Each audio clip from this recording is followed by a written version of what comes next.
All right, guys. So it's 8 o'clock. Let's start. So we have some new faces here tonight. This is your first time joining us. We want to say a big thank you guys for joining and lending your voice to our space. We really appreciate you. And if you have been here before and you are here again, we still want to say thank you to you and we love you. I know we say this all the time, but I still want to reiterate it, guys. Please follow us, like our space, share to your timeline so we can get more engagements. Engage with us, we engage back. And during the course of the space, Lynn is going to post our YouTube link, the link to the YouTube channel on the chat box, guys. So please pick it up from there and subscribe to us if you've not already done so. All right, so my name is I hope everyone can hear me, guys. Yeah, we can hear you. All right, so as always, I'm Adeyinka. I still remain Adeyinka, and I have with me the three beautiful ladies that are my co-hosts, also double as speakers. So you already know them. They don't need any introductions. Toma, Toyin, I do. but everybody knows you. You are the business lady.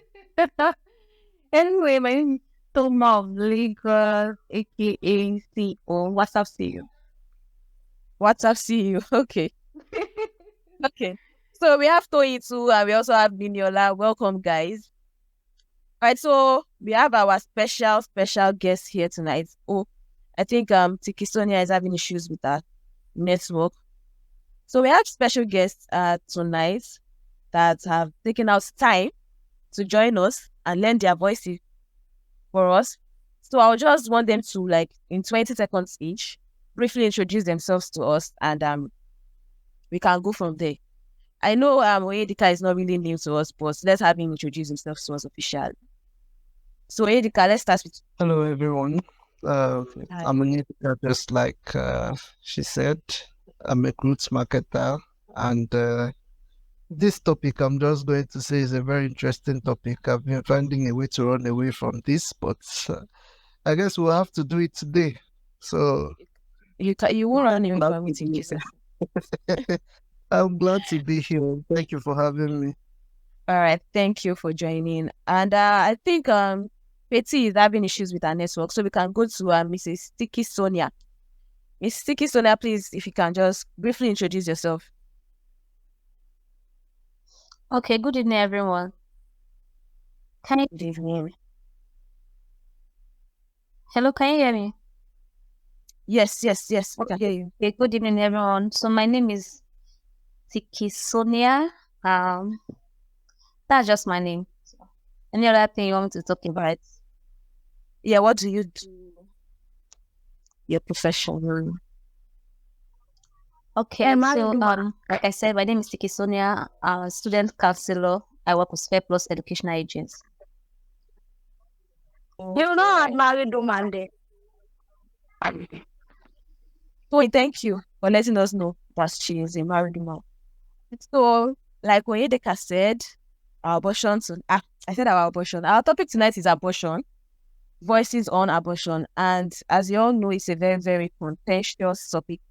So people are always, reluctant to lend their voices or even speak about it publicly. But I want to let everybody know that we are not going to be judging anybody. It's a safe space for everybody to, air their opinions, and we will not be judging anybody for any stance that they take. So with that being said, we want to hear everyone's voice, everyone's opinion on this topic. We want it to be very educational. So let's hear from you guys. So we know the topic is mostly pertaining to women, but we also like to have men's input. So whether it's via chats, DMs, or you want to request to speak, let's hear from you. And I know some people have been dropping their opinions already, and if you want to even remain anonymous, we'll read your opinions and we'll keep you anonymous in case you do not want your name to be out there. So yes, tonight we'll be having like 3 aspects to the topic: general perspective aspects, religious aspect, and policy and laws governing it in Nigeria. So let's just start with general perspectives about abortion. Nini, my dear, I like to start with you. Yeah, I'm with you. All right. So before I start with you, let me quickly, I know 99% of us here, we are not really much here, but 99% of us here have heard the word abortion. And we have like a general opinion of what it means. But for that 1% at the back that does not know, abortion refers to the termination of a pregnancy before the fetus can even survive outside the womb. So with that being said, Nini, what is abortion to you? And what do you consider as abortion? Like, do you consider the use of birth control abortion or D&C? And like I've recently learned, abortion pills are a thing. So what do you consider as abortion? Abortion is basically terminating a fetus before it is even born. So it is ending the term of a pregnancy. So it has already resulted into pregnancy. It is already considered to be a fetus. Then it is ended. Or other people might argue that at that point it's not necessarily a fetus. It's just like a clump of cells, depending on the time you actually abort. Depending on the time you actually do the abortion. So people will argue that it doesn't have life yet. It's just a clump of cells, but it is just ending a pregnancy. That is the long story cut short. Okay. So you don't think the use of birth control can be categorized as abortion, right? No. I think it can prevent abortion the same way condoms are not to prevent. So I mean, it can prevent pregnancy the same way condoms are not to prevent pregnancies and IUD are not to prevent pregnancies. They are not necessarily, they are contraceptives. It is just either pre or post, but it is not a way of engaging in abortion, basically. All right, thank you, Nini. So Toma, let me come to you now before we hear from Tiki Sonia. So Toma, what do you think is abortion? What do you consider to be abortion? Do you consider the use of birth control pills as abortion? Or just straight D&C? Okay, Ma, can you hear me? I'm here. All right. So when it comes to abortion, I believe aside from pills, they are for abortion, and I don't think use of contraceptives can say it's an abortion because you're preventing pregnancy. The sperm has not even fertilized for you to get pregnant. Not talk more like an abortion. So also, it's just ending pregnancy. Okay, so just ending pregnancy is abortion. Yes. All right, so Tony, let's quickly have you then. We can hear from Sonia. Okay, good evening, everyone. Good evening. So, to me, abortion is when a pregnancy ends either naturally or through drugs like medical means. Also, abortion can happen naturally. Yeah, like miscarriage. Okay, so you consider miscarriage as abortion? Something like that. All right, Tony.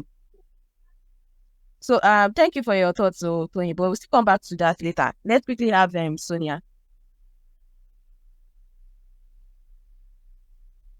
Sonia, can you hear me?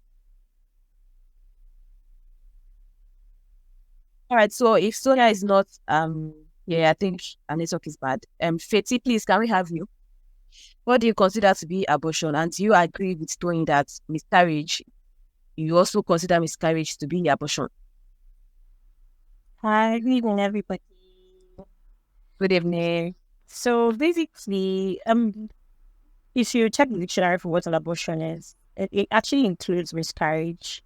It includes termination of pregnancy. Abortion is termination of pregnancy by removal or expulsion of an embryo or a fetus, right? So if somebody has a miscarriage, I guess it can be categorized as an abortion because it means to abort, like to stop, right? So basically, I feel like it can be categorized as an abortion. Okay. So is that the only thing you consider as an abortion? Do you consider the use of birth control pills as abortion?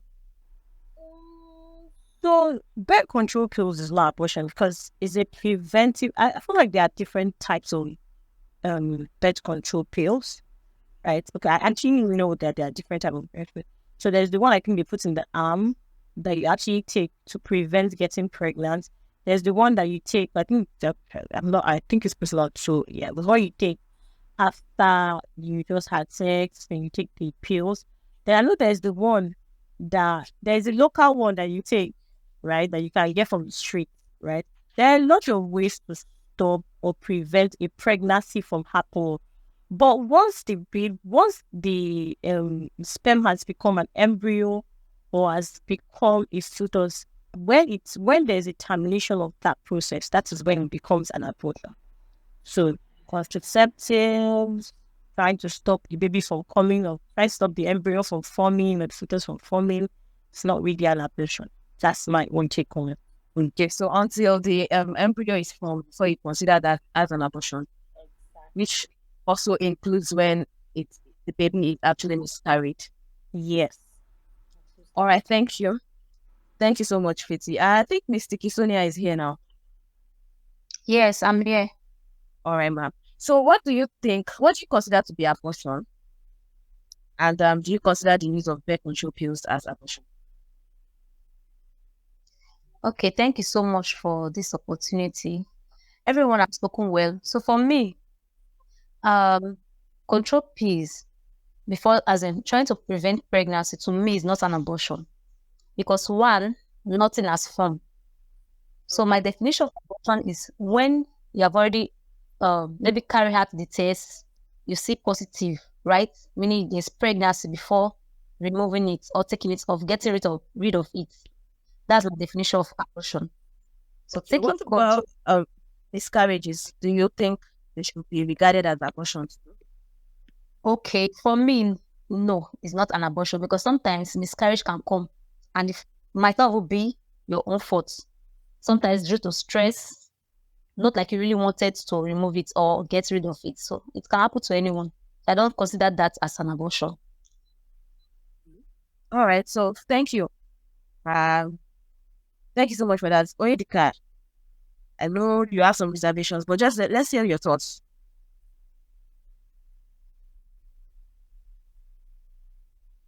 Oyedika, can you hear me? Okay. Yeah, I can hear you. So first thing first, I do not think a miscarriage is an abortion, although there are instances of people inducing miscarriages, but there's a difference between something being clinical and then something happening as a result of unfortunate events or chemical imbalances. So that's not necessarily an abortion. But then I don't know, I can't give you a dictionary definition for abortion because I have not read my dictionary on that. But then again, I don't think birth control pills are abortions either, because you cannot abort something that you already prevented. I mean, it's common sense to me, sure. So there you have it. Okay. Yeah, thank you. So let me start with Nini now. So Nini, are you pro-choice or pro-life? Yeah, so that would first okay. I think I can't say I am pro-choice or pro-life, basically, but I would say I lean towards being pro-choice rather than pro-life, because I believe that women should have autonomy over their bodies and women should be able to choose whether or not they want to carry their pregnancy to term. Okay, so right. I think where I asked the question, if you can just tell us what you understand by pro-choice and pro-life. There are some people that do not understand that. Okay. So let's break it down for us. So pro-choice, basically, they are the people that believe that women should have autonomy over their bodies. Women should be able to decide whether or not they want to carry the pregnancy. If they don't, they can. The reason doesn't necessarily have to hold so much weight, or they can just say, you know what, I'm not ready. It can be something very severe or something not so severe.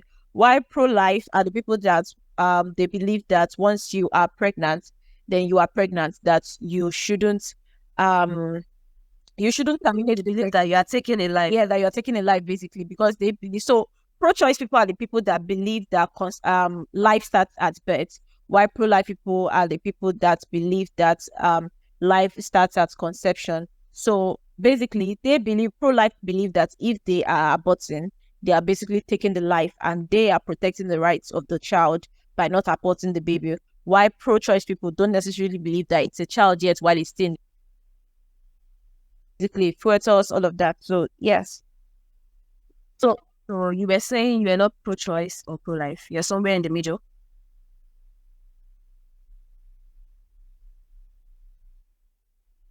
Nini, are you there?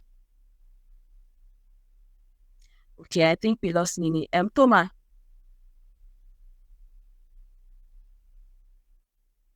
Toma, are you there? Okay, so what's happening to everyone's network? Toyin. So I think Airtel is having an issue this evening. You know, it's everywhere. I'm basically connected to Wi-Fi right now because my network has been Okay. yeah. All right, so Toyin, can you hear me? Yes, I can hear you. So, are you pro-choice or pro-life? I'm pro-life. And why Can you hear me? pro-life? I can hear you. And why are you pro-life? I don't support abortion because I feel that it is ignorance that makes us go through some things and do abortion. Why? Because there is precautions and there are procedure for you to follow. For instance, I remember Izzy Gbagbo talking about postno 1, postno 2. The reason why we have abortion is because a lot of people are not, their ignorance of how to use this drug. Some people will just use the drug, use the drug after sex, they will use postno 1 and postno 2 together. And at the end of the day, it will not work because postno is not for abortion, it is just for you to prevent yourself from getting pregnant. And now it will not work. After that, they will now know that okay, they are pregnant. They will now use abortion drug. Now it is their own ignorance. That means they are killing a child. Instead of them to follow precautions and use condom, you cannot use condom. Okay, follow the contraceptive method and know how they use it. First thing, you use one. According to I was taught in school, you use one first. I think after you had sex, like this also after you had sex, then you wait for some hours before you take postno 2. Because if you use the two together, it will not work. So I feel that a lot of people are not educated. Like when it comes to this sex education, they don't really know a lot of things. In fact, there are some times that you can have sex and you not get pregnant, according to how I was taught in school. But now that abortion is our own ignorance, so I don't support it. Like it's as if you are killing a child. Even religion does not support it. So I don't support abortion at all. Because you don't know that child you are killing, you don't know what the child will become. You are saying you are trying to prevent yourself from bringing the child to the world because he or she should not suffer or this. But then why don't you follow precautions? Why don't you do what you are expected to do? So that's just my own. All right, Toyin, Can you hear me? Hello, Toyin, can you hear me? I can hear you. Can you hear me? Yeah, I heard you. Thank you for that. So Toma is having issues with her network. So let's quickly have Feti. Feti, what do you think? Are you pro-choice or pro-life? So first of all, I'm a children teacher in church. Okay. I am definitely and utmostly pro-life. Like I think it's Latilo said, right? You know, when people say that they have choices to make, I realized that a lot of people make choices based out from selfish reasons, right? There was this conference that Pastor Samadi did. I'm going to go with it right now. He did, and what's her name? The post. No, Feti, can you hear me? Let me cut you short. I don't want us to bring religion because we have the aspect for religion. Let's talk about it in general perspectives now. Yes, let's not bring religion into it. Funny enough, that program was a leadership program, right? It wasn't really a church program. It was just a leadership program for excellence, right? They brought up people to speak that had made the most out of their career and made the best out of their lives, right? Although funny enough, it's a church program, but that's the way it is right now. Most of the excellent CBC in the world come out from the church. That's the honest truth. Beyonce came out from the church, just saying. So I just wanted to make a point. Helen Paul, she's a product of rape. Imagine if her mom at that point decided to abort her. That woman that has over a lot of masters, a lot of PhD, doing well for herself, affecting lives, being able to touch people, she would have been aborted. Because naturally, anybody that they give birth to from rape would think that the best thing to do is to, just because the person might not like the fact that we're not even talking about the fact that, first of all, it's expensive to raise a baby. The person might just have hate for that child, which I think that there was hate for her, yes, from her story, there was hate from her. So the logical thing, the right thing that anybody would have thought to do, right, would be to abort the baby because the baby came from a place of violence, but her mom didn't abort her. Now they give her to a very sound child. So I'll go back to what I said earlier on. Selfishness. If we're actually good factual and say we're doing pro-choice, we're saying we're being pro-choice, why don't you make the choice at the point when you have already done the deal of having sex? Why don't you make the choice to take the conscious step of trying to flush out the sperm from your body? Why does it have to go to a person like Lassiter said? Why do you have to wait to when the baby now forms, right? To be able to now kill? I feel like killing. That's pure murder. You kill a unborn child that has potential. Everybody on this call, I can tell you for free, has a potential to be the best, to have the best outcome of life, right? So you taking that from a fetus, you've taken that life out of fetus to have potential to give the best life that the fetus can have. People say, okay, fetus is not a child, but the truth is, there's life in blood. I don't know how. I cannot scientifically explain that, but I know there's life in blood, right? Now imagine you taking the life out of something that is just starting from the creation, from the very basics of it. You didn't even give it a chance. Sorry, I'm very passionate about this subject because I deal with kids and I see how kids are very beautiful. They are very pure. They are very dynamic. You can mold them to whatever you want to mold them. So why do you want to snuff out the life out of something that can become very beautiful? Basically, that's what.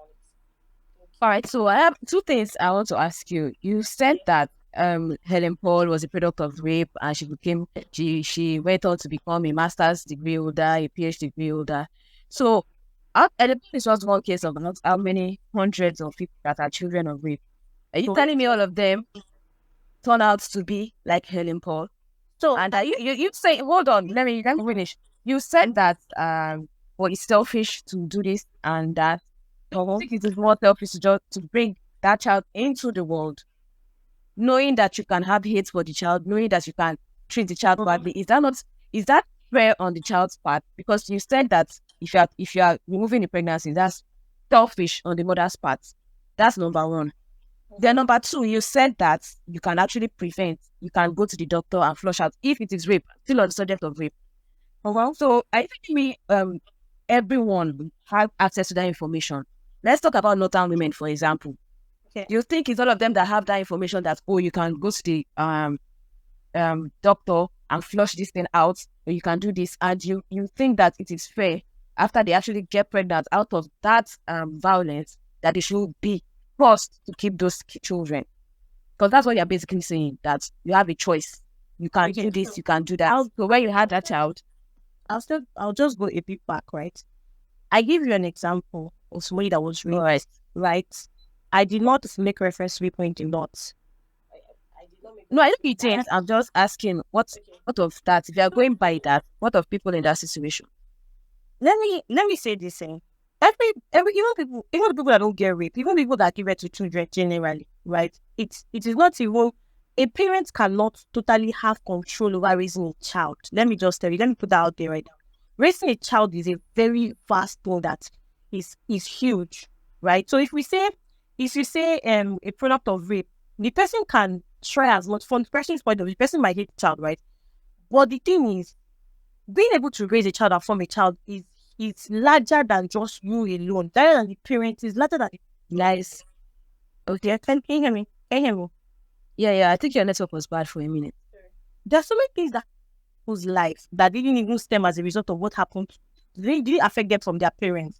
They picked a lot of information from the streets. They picked information from their friends. They picked a lot of information from basic things that they watch on the TV, and they didn't learn it from their parents, right?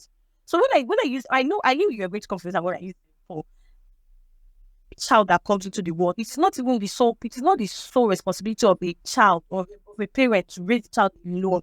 The parents can do the most they can. So if every one of us right on this call, like I'm going to use that again, everyone on this call have experiences that we got shaped by only our parents. So if a child comes out from rape, that may just be his means of entering into the world. Does not mean that that's what defines outcome of the person's life. That's the point I'm trying to make. So because somebody comes into you're taking the child you're cutting the child from fetal stage. You didn't even give the child a chance to have any experience. That is why I'm saying it's selfish. Let's go to the northern women right now. Like you say, like they don't date, some of them got raped. Let me use a very factual example of people that let's say Boko Haram raped them, right? And they had a insurgents, right? And they came and they raped them, and they had to give birth to children. And those children most likely we won't have to face same experience of going through rape and stuff like that. Those stories are very sad. They are very touching. But let me tell you the truth. People in the north, the way it has become, there's very little we can do about that. There's very little we have control over, actually. But what my point is, these people have NGOs. They have a lot of people really, really help out in the north. The question is, we ourselves, are we ready to equip ourselves with the right information? Those ladies in the north, trust me, I said in the north, I had an opportunity of going around to talk to women in the north. They have people that are informing them. Let me tell you, that's the pure truth. They have people, but it's just for them to decide that, okay, this experience does not shape who I become and become. Okay, let me give you a very good example. I was talking to a woman that does the NGO in the north too. She told us of a girl that her uncle raped her. And after her uncle raped her, he sold her off to another man to marry her, and the man was continuing raping her, and because of that, she became raped and she became pregnant, and the baby she was carrying, she started inflicting pain on the baby, inflicting injuries on the baby. Sorry, when she gave birth to the baby, right, she started inflicting pain on the baby. It was an NGO that went to pick up the child and took care of that child from that lady, right? The lady became, I think she had a mental issue. I was not asking the woman, how do you deal with situations like this? How do you tend to shape these women and make them better? The woman said something that actually touched me. She said, some people in this world, God has given them their ability. God has given them that purpose to be able to shape life, to be able to touch people, to be able to reshape them. That is their calling. That's their gift. Everybody has a purpose. Some people are supposed to take care of people that do not have this freedom that we have. So she was living her purpose. Trust me, people that are raped in the north, they have people that are living their purpose out to help them. So my point is, let people try not to say because of something negative happened to you, you want to take it out of someone that has not even that has no idea of what even happened. Person is just coming to the world, come and enjoy, to eat plantain, to eat dodo like the rest of us. Allow the child to eat dodo. I just experience sweet. Yes, there are bad experiences also, but that's what shapes us and make us who we become and make us better people. Thank you. Right, thank you, Fiti, for that. I have something to say. All right, Toma, before you go, let's quickly hear from Miss Tiki Sonia.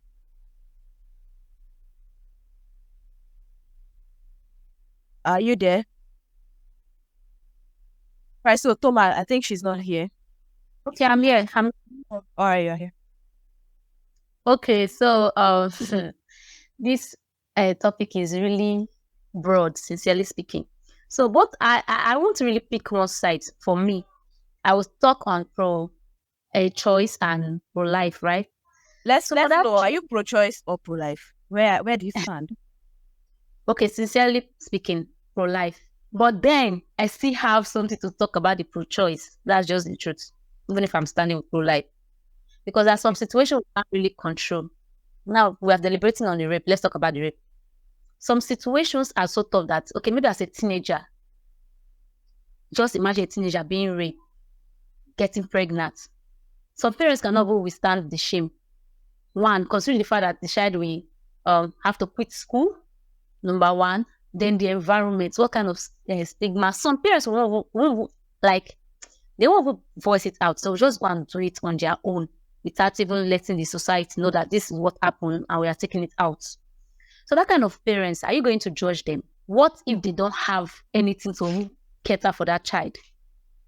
What if they don't even have, maybe they're struggling to sponsor the teenager to school? What if? And another thing again, talking about exposure, everybody is not exposed, right? But then, let me go to the pro-life. It will, like Tony Afolabi said, it will be easier if we are educated to prevent it than allowing it to come, then taking it out. So most of the problem we are having is finance, lack of knowledge. So many people don't even know about this prevention piece and the rest. Like what Tony said, some people are even taking the postulates wrongly. So people don't even know, and it doesn't work for them. So what I have to say is we have a lot of things to do. Educating, finance, because you can't educate somebody, and some people mistakenly, and some situation can't control it, and it happened. What if they don't have the money to cater for that child? They really want to keep, some people really want to keep that child, but they had to calculate forward, backward, their finance and the future risks and everything. So they have only one option to. Hi, Can you hear me? yeah. So I always ask a question. Just one question I want to ask you.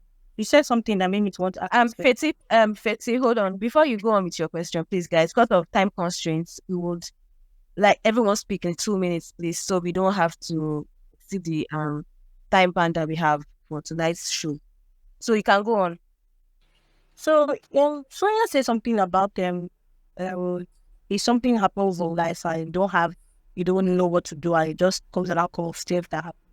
I hope that's the question. If somebody is lost and the person is going on a journey, what is the right thing?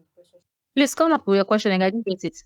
I said if somebody is lost, someone is going somewhere and the person is lost, right? And the person is going and like you're just walking and maybe he's going to, let's say he's going to Oshodi and he's lost. What should the person do? Okay, from your question, I'm going to answer it directly. You ask questions. Exactly. That is it. That you see people to ask questions. Okay, you've not heard of the there's a saying that says even Google Map sometimes you mislead you. If you ask the wrong people question, you can still get lost. That's another thing. So you ask the right people the question to get the right answer and right direction. So I don't know if I answered your question. All right, thank you so much, Sonia. Let's quickly have Toma. Toma, you have your hand up. Okay, please, in 2 minutes or less, because of our time.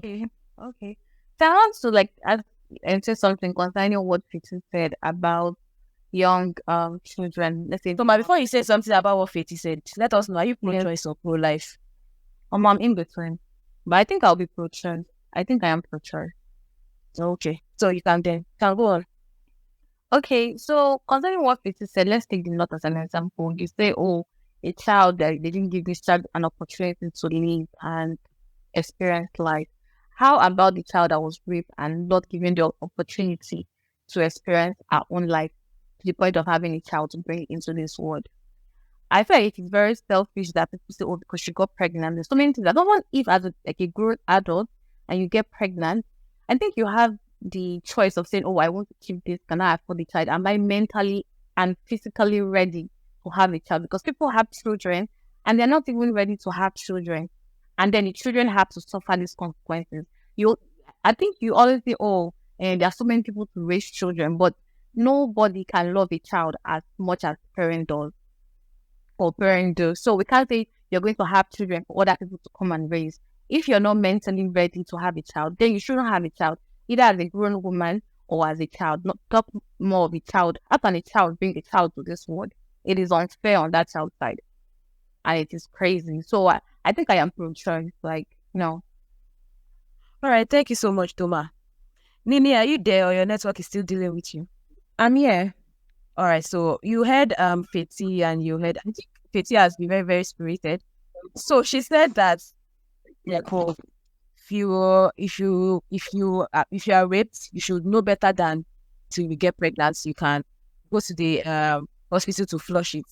But there are times that we know that these things, people don't have this information and they end up getting pregnant.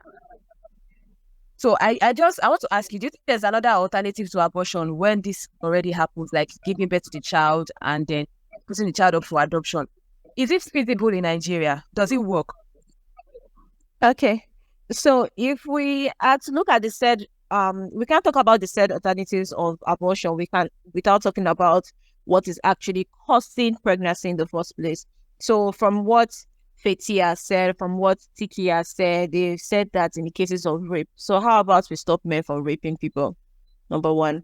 Number two, how about we have more sophisticated actual contraceptives for men, like pills? How about we have more options for men when it comes to contraceptives? So I think that the alternative to abortion is not making sure that women actually go through the experience, because whether we like it or not, is actually, whether you are pro-choice or you are pro-life, it's actually a traumatic experience for a woman to go through abortion.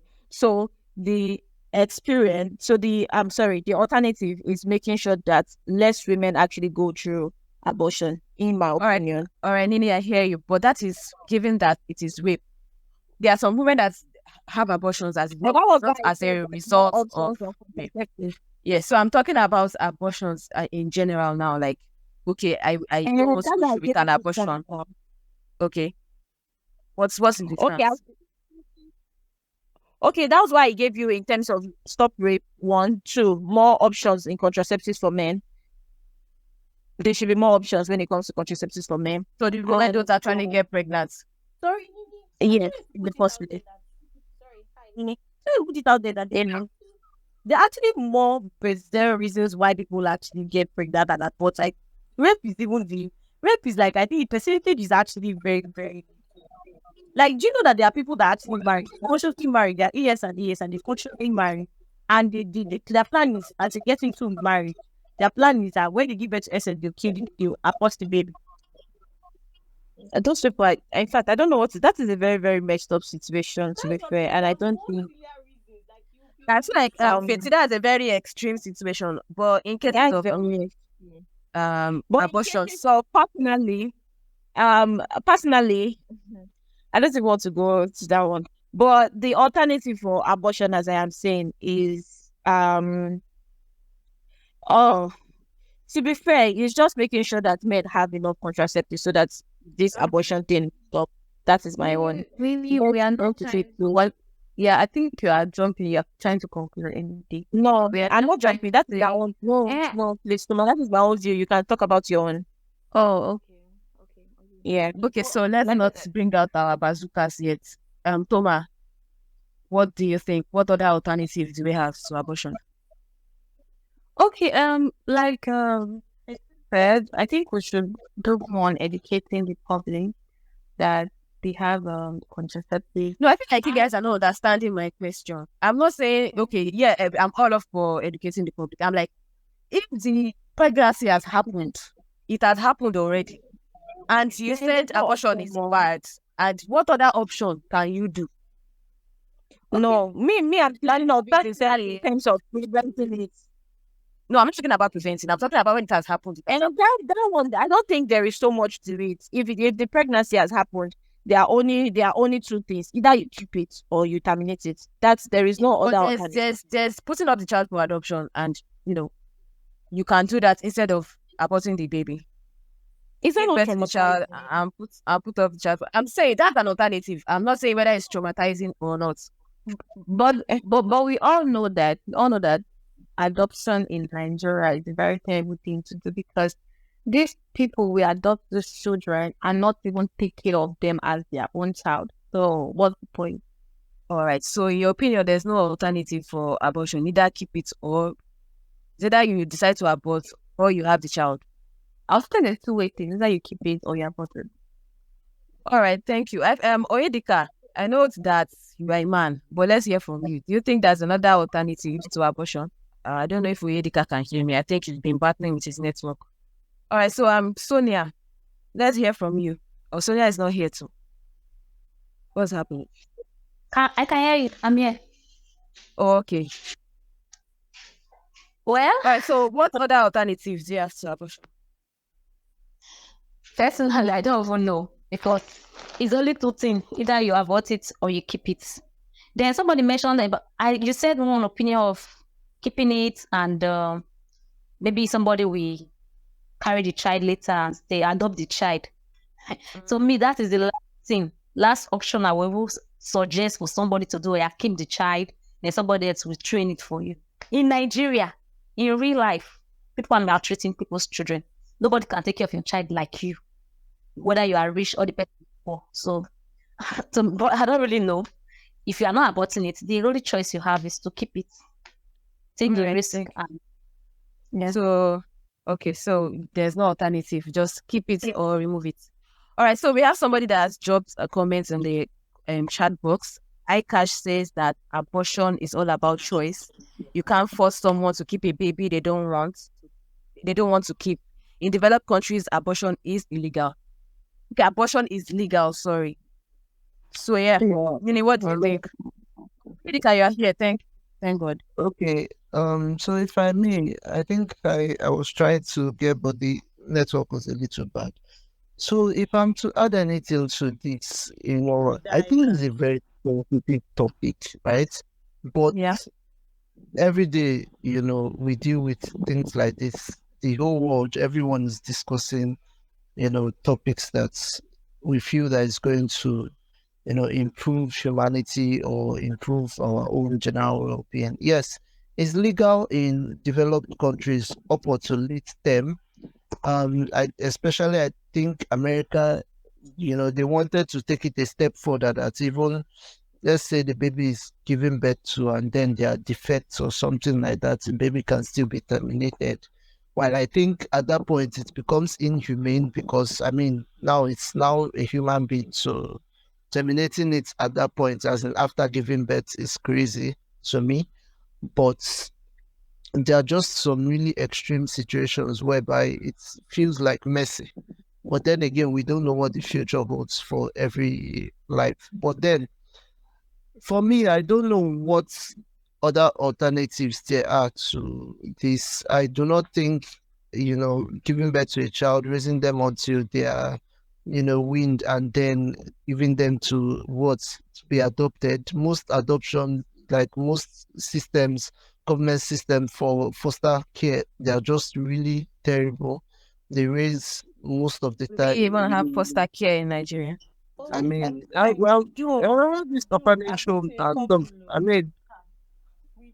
We have a system, but it's terrible. So, like most other countries, you raise those kids, they get adopted in and out of homes, they, get abused, get raped, so many different things. You don't even want to think along that route, right? So, well, the truth of the matter at the end of the day is that you will see people who will say we are not enough in terms of population on Earth. Some others will say, oh, the world is overpopulated. So I feel everybody should make an individual choice. But then, as in a general sense, I would say it's down to you and your partner. Most of the time, it's you and your partner.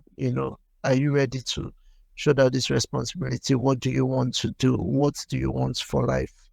It sounds really, really strange sometimes hearing it, speaking it to yourself, but until you are in these particular shoes, you do not know what you can do or will do. I don't know if you understand, especially for married people.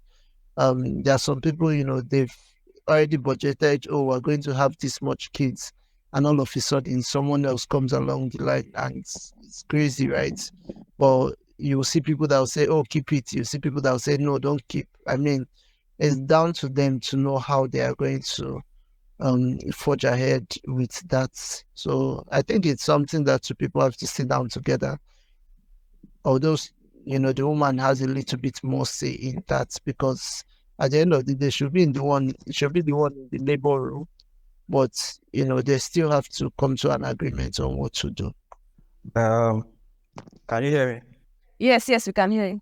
Yes, I just saw the tweets that you just that came up about civilized societies or developed countries where abortion is legal. Someone talked about America. Yes, in 1973, Roe versus Wade was a judgment that legalized abortion. But even as recently as 2022, it was huge in the news that CNN carried, everybody carried this. A judgment, I think it was a Supreme Court judgment, actually overturned this legislation and said abortion is not legal allowed. I mean, some states in America still independently allow it, but even in the general rules in America now, abortion is not legal. There's a lot of uproar. People are clamoring for the judgment to be changed. Well, then we're saying that abortion should just be legal. It's not recognizing some rights that. But I don't want to go into that. I just wanted to challenge the opinion that it's in all developed countries, as we call it, that abortion is legal. We should not. That's just what I wanted to challenge. That's why I indicated interest to speak. All right, thank you. Baba, you have your hand up, please. Yinka, can you introduce the person that just spoke to us so we'll be aware anytime it comes up again? All right, so the person that just spoke is Deji, and that's my brother, my baby, and he's a law graduate. So he'll just be here to tell us about the policies. And if anyone, just laws in general. So yeah. Thank you. All right, so I'm fighting the urge to say the law. okay. You can. No, you don't need to fight the urge. Right, so Igbagbo, you had your hand up. You have something to say. Please, let's have your opinion, like in 1 minute, please, because time. Oh, sorry, there are alternatives. The alternatives I wanted to mention in field through there are a couple of orphanages that have actually blocked, so they're actually very functional. I'll mention one now, Little Saint. They are at Alimo Show. They are very good. The kids there, the experience they're having, it's top notch. They accept kids that if you want to give up your child for adoption, they accept to put in the orphanage, they accept kids, especially from teenagers that cannot raise their child. They're also the ones, there's a home of disability for orphanages with disabilities. Like maybe some people have babies that the child is deformed, they carry child because they cannot afford to take care of the child. That one too is at I think is at Ikoton. There are Ikoton there, but I can't remember the exact address right now. So there are options. These are places that you can actually put the children, right? All right. Ifeanyi, thank you so much for that information. I think it's very valuable information. Toma, you have your hand up, please. Let's have you in 1 minute. Okay, so sorry, we're tapping into you. Sorry. So when you say that for all these options, you said something about them, you not being able to like afford a child or take care of them. Then you now have like you think about all of these and you decide to give birth to this child just to put them in a home. They are not even sure of their future. I think it's really sad for that child. And I don't think any child should go through that because we know how Nigeria is, in as much as we try to like say, but Nigerian people will tell you, oh, because it's not my blood, I cannot treat this child well. Or the moment they happen to have like a child, they end up treating this child terribly. So what's the point of you having to have a child and then give it away? I want to also ask another question. Us that we did not even put in home, how are we surviving the country? It's not easy anywhere. Orphanage. Even us that we did not raise orphanage, that our parents took care of us, we still suffered, mama. Like, and but even with I feel like the world has changed where we have choices and all of that. So the world has changed. Like then, like there was no orphanage there. Like people had the choice when a child gets pregnant, the whole family comes together. But now, like people have like so many things, and they don't want to have kids right now. I say, because of one. I won't say it's a mistake, but because of one thing, you have to put all your life on hold. I should not forget the fact that pregnancy comes with so many things. It comes with changes in the woman's body. You're not even active and all of that. So imagine you have so many things happening in your life, and you have to just drop it. And some women don't even survive pregnancy, so it's really sad. So women also don't survive abortion. So listen, straight either way. But yeah, Ifeanyi, that's when you say that. But women have a choice to whether pregnant. There's a choice if you decide to be pregnant or not. So you using that as a comeback doesn't really stand. But you still can. The comeback is still can. You wanting to get pregnant also, it's also a choice, right? So you having deciding to abort your baby too is a choice. Yeah, yeah. Let's put that out there. So I also feel like if you don't want to, just to avoid the fact that you didn't want to get pregnant, just don't have sex. It's not that you don't want to think about it. You don't want to think about the financial implications. It is Nini, did you hear that? She said just don't have sex. You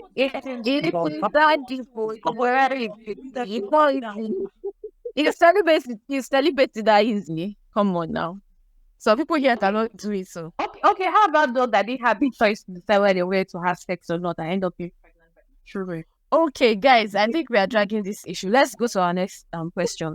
So Oyedika said something then that's some kind of political. I want to say something again. Sorry. Okay, Toma, for dragging us back. You also I agree. Yes. Can you say something about people also die from abortion? I think when people die from abortion, because they do abortion through illegal means, and most times they are so scared to even talk about it, and they don't have like help. They don't have support, medical support at the end of the day. So if government is making it legal, they have Toma, we are going to talk about it in terms of the government and the laws later on. And we are just talking about it general perspectives now. So please, let's not get into the laws. or Thank you. So as I was saying, yes, Oyedika, So first of all, to correct that notion, I did not say developed countries. I think we're addressing something that someone said in the comment section. And Okay. my input was that, yes, it's allowed in most developed countries, but it's barbaric. And thank God for, I think you said your brother that brought up, Roe v. Wade being overturned. I think I read it some time ago when it was a very, very big, media outrage and whatnot.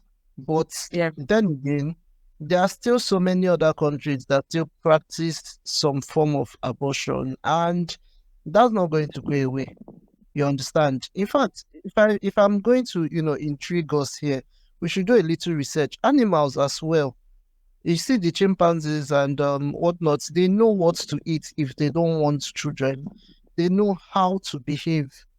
Even horses, So every living thing knows themselves. Let's not put it that way. They know what they feel like should be the right time for something. And if at all it's not the right time, I'm sorry to say, it may seem cruel, but do you know that there are so many families in this country as it is now that they are literally living on the graces of people abroad. Like some people just give birth. I don't know. Mikel Obi just talked about it recently. People just give birth and they know that, oh, one of my brother is playing football in Europe, or oh, one of my uncle is a surgeon or something abroad. No, Allah, he will take care of my child. You see, there's nothing as dehumanizing and as emasculating as passing up responsibility of your children to someone else. And I don't know, for anybody that is purely pro-life, I see myself as pro-life, but not entirely. It's just like being a conservative, but they call it right center or something like that. You're not entirely, you don't hold extreme views. So you're not entirely a rightist, and you're not also to the left. We have something in the middle. I'm not anything to the left at all, but Okay. I see myself as being conscious. You understand? And when you are conscious of what is happening with your life and what is happening around you, you tend to be empathetic, right? You cannot just close your eyes and say, oh, these are the laws or this is what it is, because even you yourself, you're susceptible to something will go wrong at some point in life. It doesn't have to be abortion. Then what do? You don't have to look at people that, all they do is just to think about how human beings should, what you call selfishness. I don't know if All right, so I get your Yedika, but I wasn't even coming from then. I wanted to make reference to when you said that some countries now are also terminating babies at birth. Yeah, And you said that was inhumane. So you said it was inhumane because the baby is already like a human. Sorry. So now I just want to ask this question: that do you believe that life starts at conception or at birth? Now that's interesting. That's very interesting. But for me, I would love to give a definite answer, to be very honest, because a lot of people will tell you that from the first heartbeat, that's life. And in some sense of the word, yes. But when we claim that that is life and that is how it is, we are, how will I put it now? We are not really seeing the broader picture, right? There are so many things that happen in the name of science, not just to babies, not just to stem cell. The stem cell research, I don't know, where do we think is coming from? A lot of things. There are so many things that happen that you cannot even just come out with your face and straightly say, oh, I've not benefited in some way from what has occurred from something that seems inhumane. And that's just the truth about life.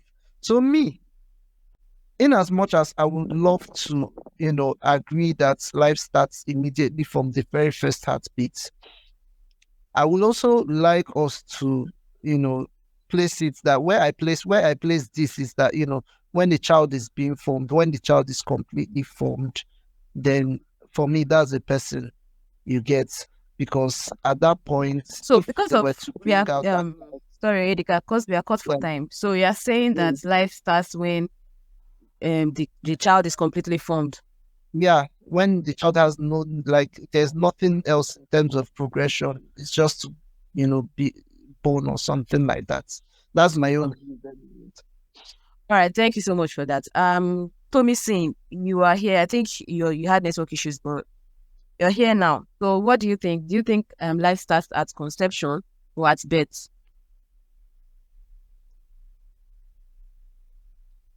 Tommy Singh.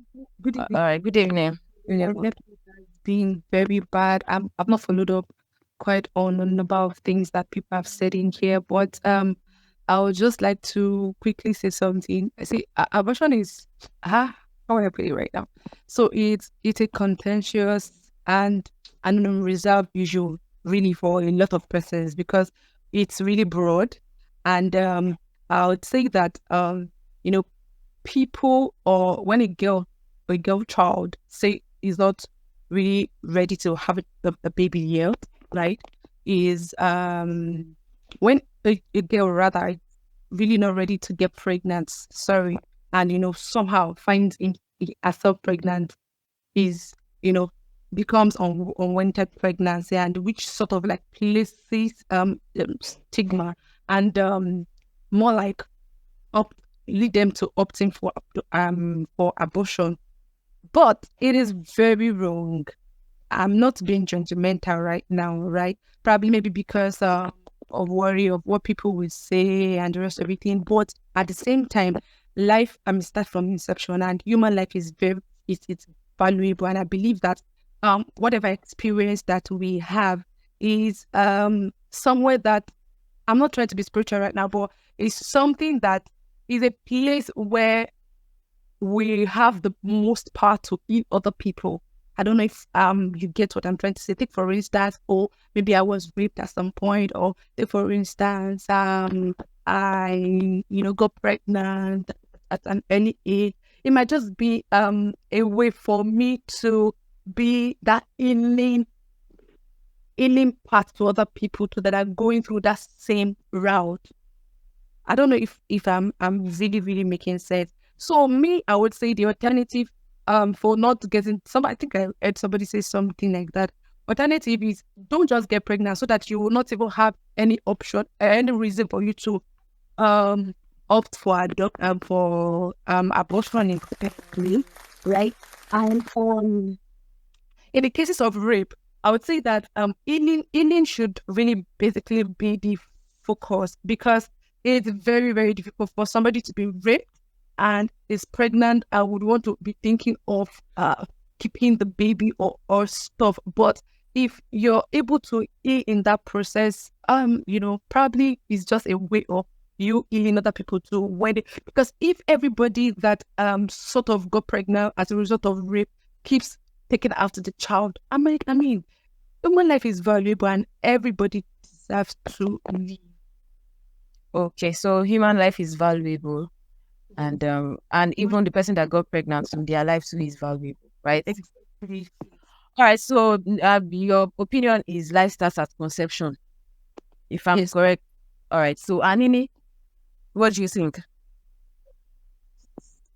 Um, I think this one is a very tough one. In as much as I want to say, I think both of them, both two things can be right at once. So, but the thing about the stages of how a human fetus actually grows is that there is actually because if I say that life starts at conception, that is true. And if I say that life starts at birth, that is also true. But I don't think it would be able to sort of hold my point. So I kind of don't know where to stay in between that. So as much as I am pro-choice, I believe that life starts at conception because we know of people that actually do. I mean, pregnant women actually go to do ultrasound to hear the heartbeat of the baby. So, and life is something that has a heartbeat generally, something flowing through it. So definitely it starts at conception. But saying that would actually mean that leaning towards pro-choice. So it's sort of confusing as to where I stand on that. So yeah. All right. So thank you, Nene. We have a comment here from Wahab Kayode. So he says that for me, I think life starts at conception because immediately from conception, cells are formed. Every time a lady or woman has sex and semen is deposited into her, cells from the man stay in the woman. Pardon me. Okay, sometimes for life, you can check microchimerism. All right, so Atoma, can we have your own thoughts on this? Toma, are you there or your network is dealing with you? Okay, please repeat the question. Do you think life starts as conception or as birth? I feel like that's that conception. Yeah, I agree with that. Okay, thank you. Moyedi, can you have your hand up? Yeah, so I just wanted to, say something very interesting. So the lady that spoke before Tuma made reference to ultrasound. I would like us to do a little research on that. That's actually not the heartbeat of the child, but just electromagnetic pulse.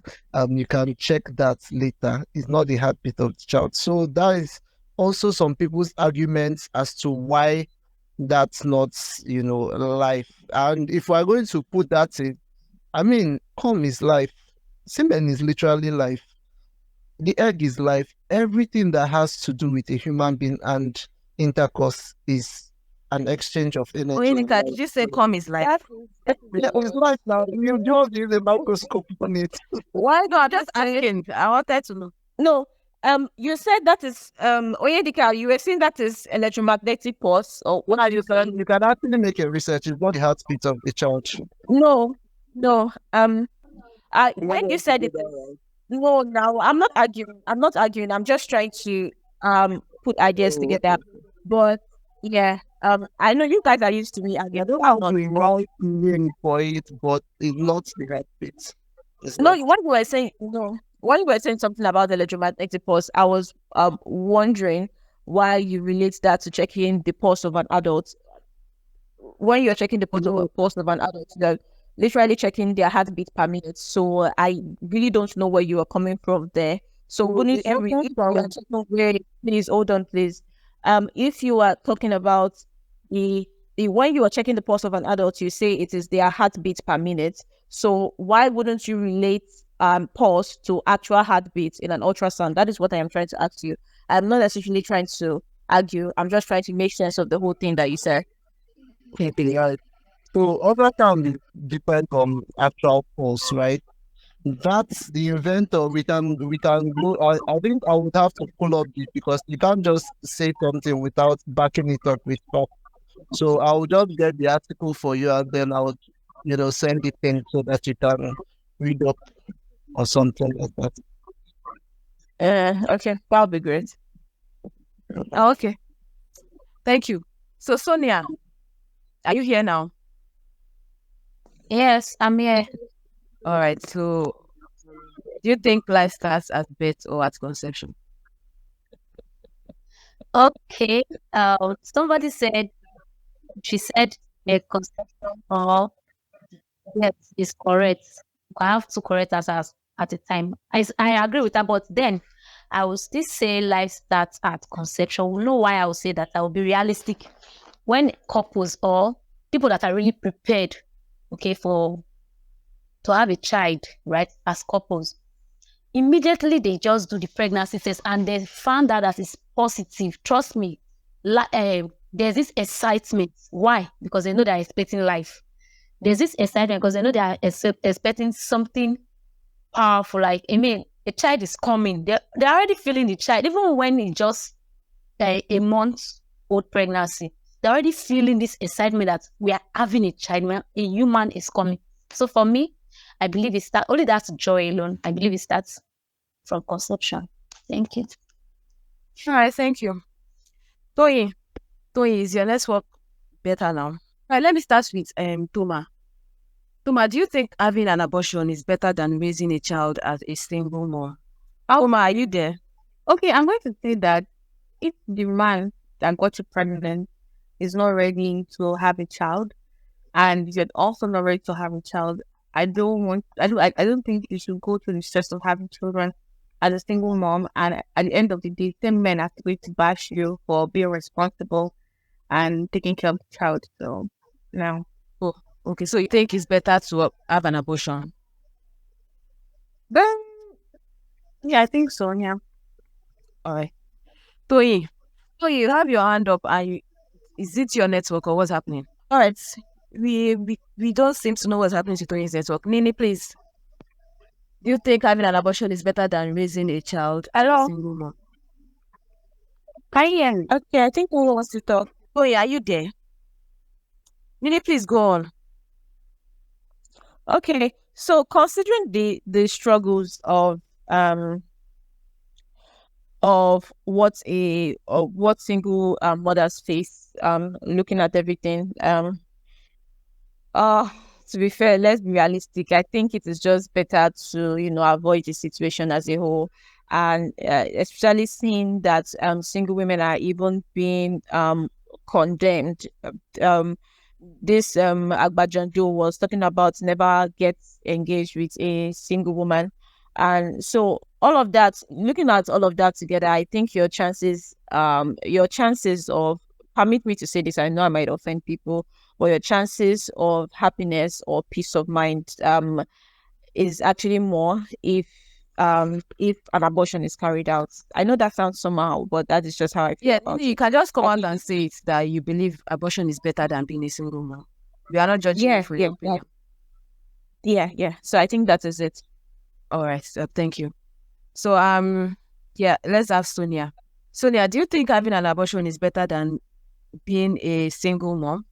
And also, what do you think about women who engage in abortion? Okay. Thank you so much. So, Sonia, are you there? Can anyone hear her? Nini, can anyone hear us? No, we cannot hear her. No, we cannot. Oh, okay. We also have another comment from Wahab. Wahab is on the roll. He says that everyone here is talking about abortion as an easy way out. What about abortion to save the life of the woman? What if the pregnancy will cause more harm to the mother and even the fetus? I'm both pro-life and pro-choice, but we lean more toward pro-choice at last resort to save life.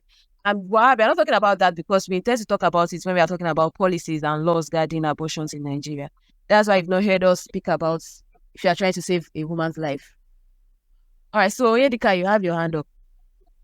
I think he made a very valid point, irrespective of what we are, where we are, right? Because if we are talking about it just from, a choice point of view, that, it's just a thing that a woman can just do when she feels like or something like that, I think it doesn't really capture the whole scope of why it is necessary or why it is unnecessary, right? Yes, I agree, but we are getting into that. But let's just quickly. What do you think is it better to raise a child as a single mom, or is better to have an abortion? Well, I mean, if you are okay with the stereotype that comes with it and the fact that you might not find anyone that will want to stick or commit, or the fact that the person that got you pregnant may not end up with you. I mean, there's a lot to consider in terms of being a single mom, and no shade to single moms. I know that someone even referenced to what John Doe said. He's not wrong. You get a lot of, if you look at the American culture for single motherhood, it's like a business. It's like a job, literally, right? They treat it like a job. Oh, I've not collected my, what do they call it? What's that thing they call it? The money they collect from their baby daddies for keeping the children, and it's mostly exorbitant. Child support. Yeah, child support, all that, that's when we make some type of things very okay, it creates a kind of cultural, just like how Yahoo Boys is now kind of normal. If we make things like that okay, I don't really see how, as a culture, we progress. I think in that context, it's better keep your secrets to yourself and move on and find a way, settle down in life and pray to God to forgive you or something like that. All right. So what do you think about the women who engage in abortion? I don't have anything against them. Depending on the case, I can't judge any other human being. That's just the truth of the matter. But at the same time, I know that one way seems like the easier way, one way seems like the harder way. But if you are willing to bear the consequences of both sides, one is more physical, the abortion one is more psychological, because no one might know, but some women still miss their babies. And some parts of, I think someone mentioned microchimerism. It's not just about the semen. The parts of the children actually stay in you sometimes for life, right? Even if you give birth to the child, hale and healthy, yeah, the stem cells of that child actually stay in some moms forever. So it's just like that. So I can't really judge. I can't say anything against anyone. All right, thank you. Toma has a hand up. Toma, you'll be the last person to speak on. So what do you think about women who engage in abortions? Okay, no, I'm not talking about that one. I have no right to judge anybody because I believe they would have seen so many things. I just feel like people don't just wake up and say to have abortion. Nobody wants to go through that because I think we're saying, oh, women can have abortion, but we're not talking about the pain that comes with abortion, the trauma and all of that. It's a whole lot. So I'm talking about what Onyeka said about you might not get a life partner or nobody will want to commit to you as a single mom. But then people want to commit to single dad. It doesn't make any sense. The fact that this woman chooses to be responsible and be accountable to raise a child, and the father of the child is running away or runs away from responsibility, and then you judge the woman for that. How about the man? So he also made reference, because we are talking about abortions and it's only women that can go through abortions. That's why we are relating it to single moms. Okay. And he also made reference about the American culture that women make it as business. We all know that Black American men are irresponsible. Imagine getting like 5 people pregnant. We all know that to provide. Yes, we all know that. Black Americans are the problems of this world. I'm sorry. Only. I'm sorry. Anini agrees. Yes. Yeah. I think the irresponsibility of Black American men is not spoken about enough. Why are you as one person having 5 Can people? we talk about Is it the responsibility of Black American men? Because for one, we are not even American women. We are Black American, but we see we because we are not Black Americans.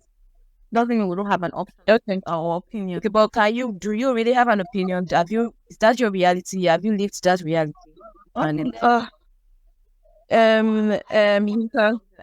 Yes. Abortion is not our reality, but we are talking about it. So what about that? You have had abortions. What's your thing? Okay, don't finish. Onyeka said about the American. Let's take them as an example. Like an American man is going to get 5 women pregnant and would not want to take care of the child or be in that child's life. And then you're asking women not to ask for child support. How does that work? Like, you go around having unprotected sex, getting women pregnant, and you don't want to be responsible. They're all the point.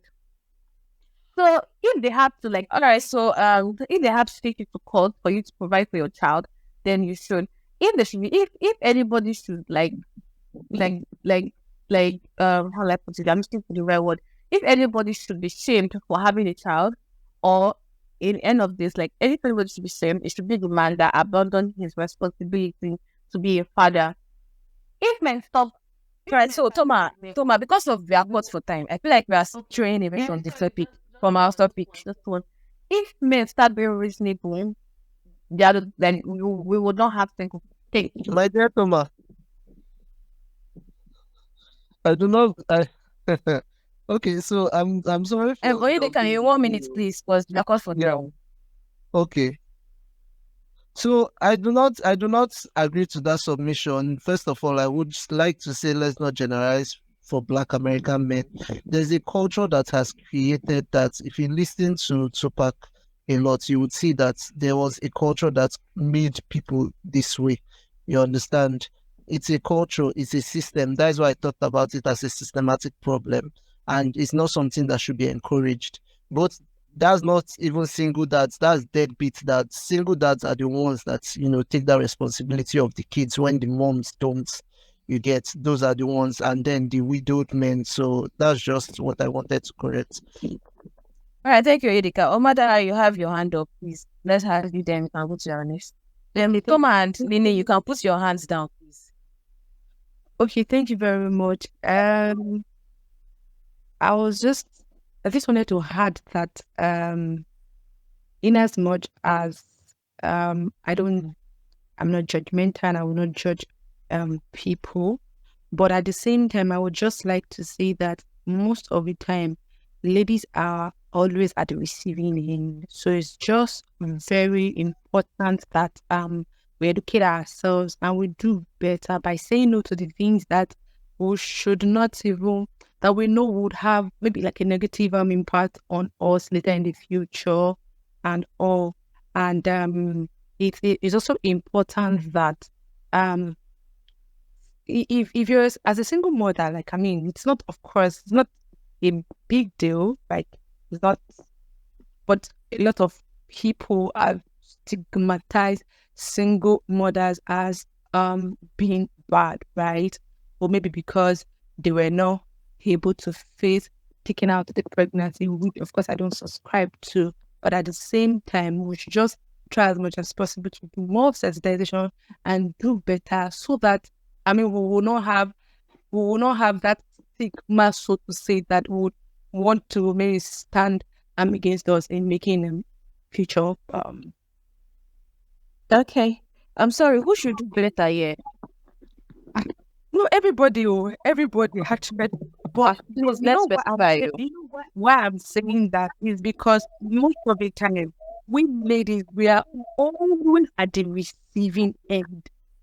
No, I feel like the reason why we are still talking about a lot of things that we are talking about is because we address one part of the situation, and that is the exact same thing you're doing now. Because we ladies are at the receiving end, so we should be the one who should be more careful. And I kind of get what you're saying, but I still feel like at the end of the day, that is the reason why we should talk about the things that we're talking about today.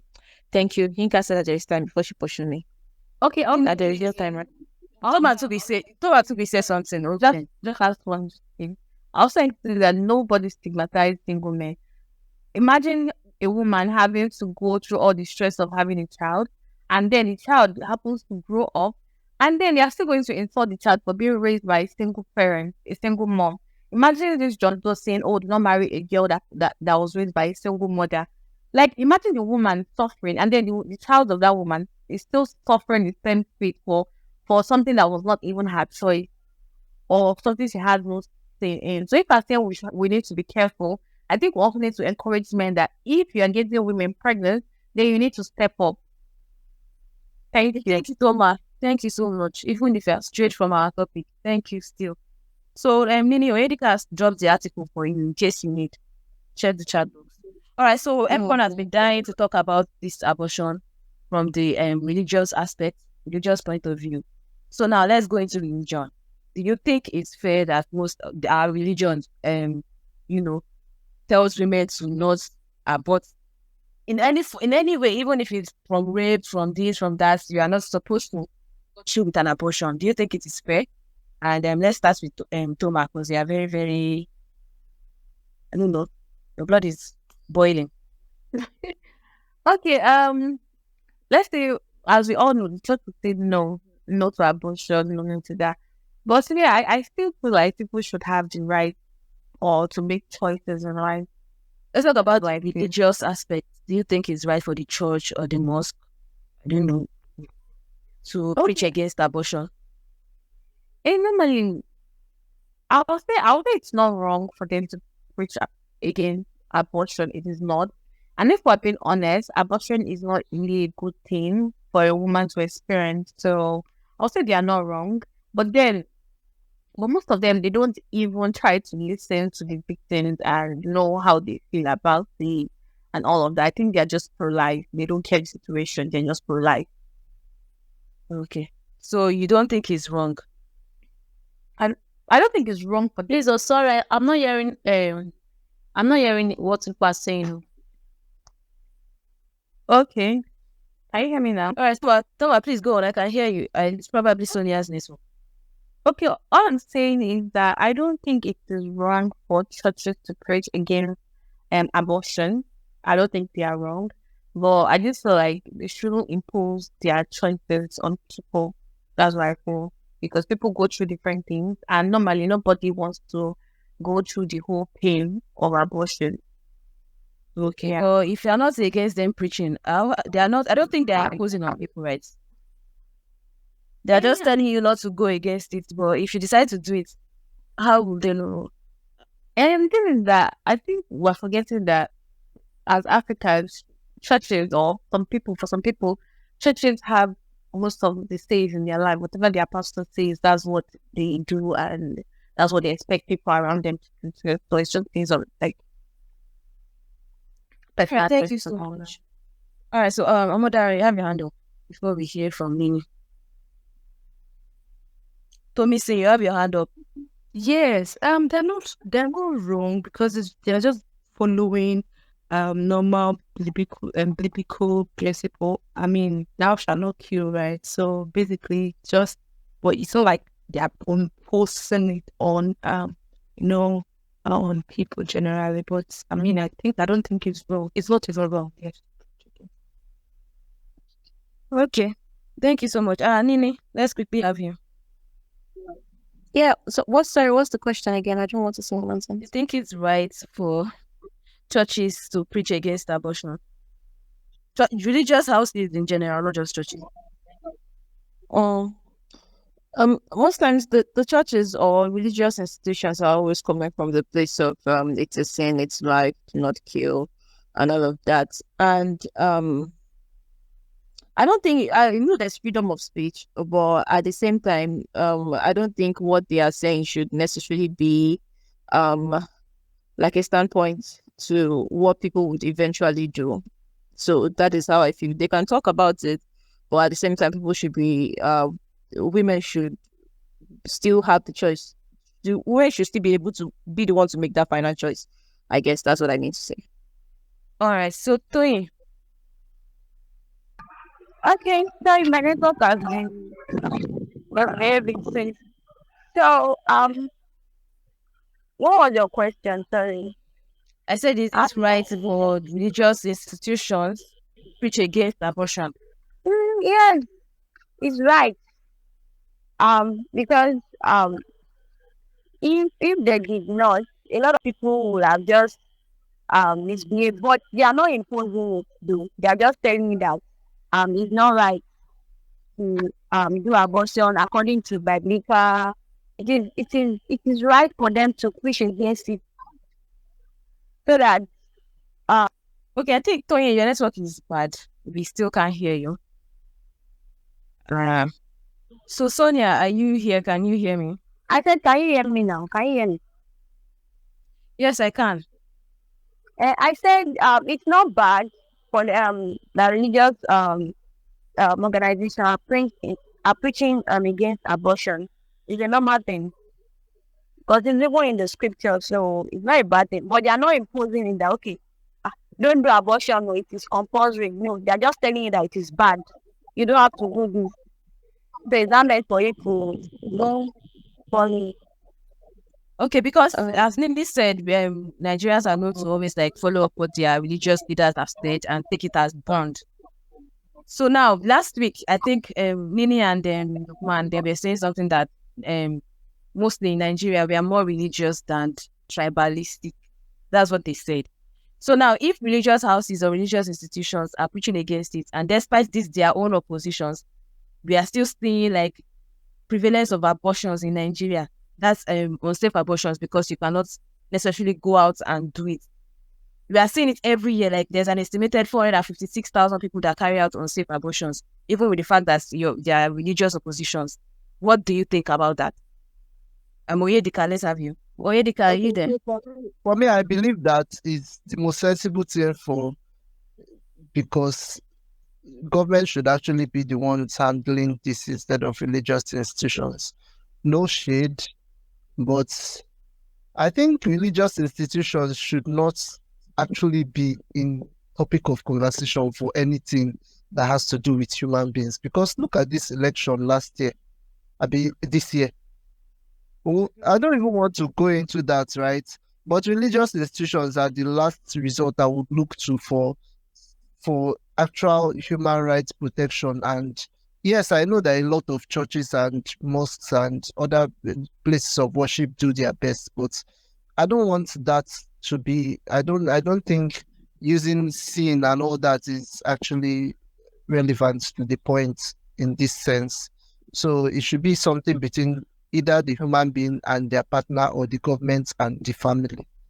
That's it. So religion should not even be brought into it at all. It should not be brought at all. I don't even want to hear that. Oh, okay.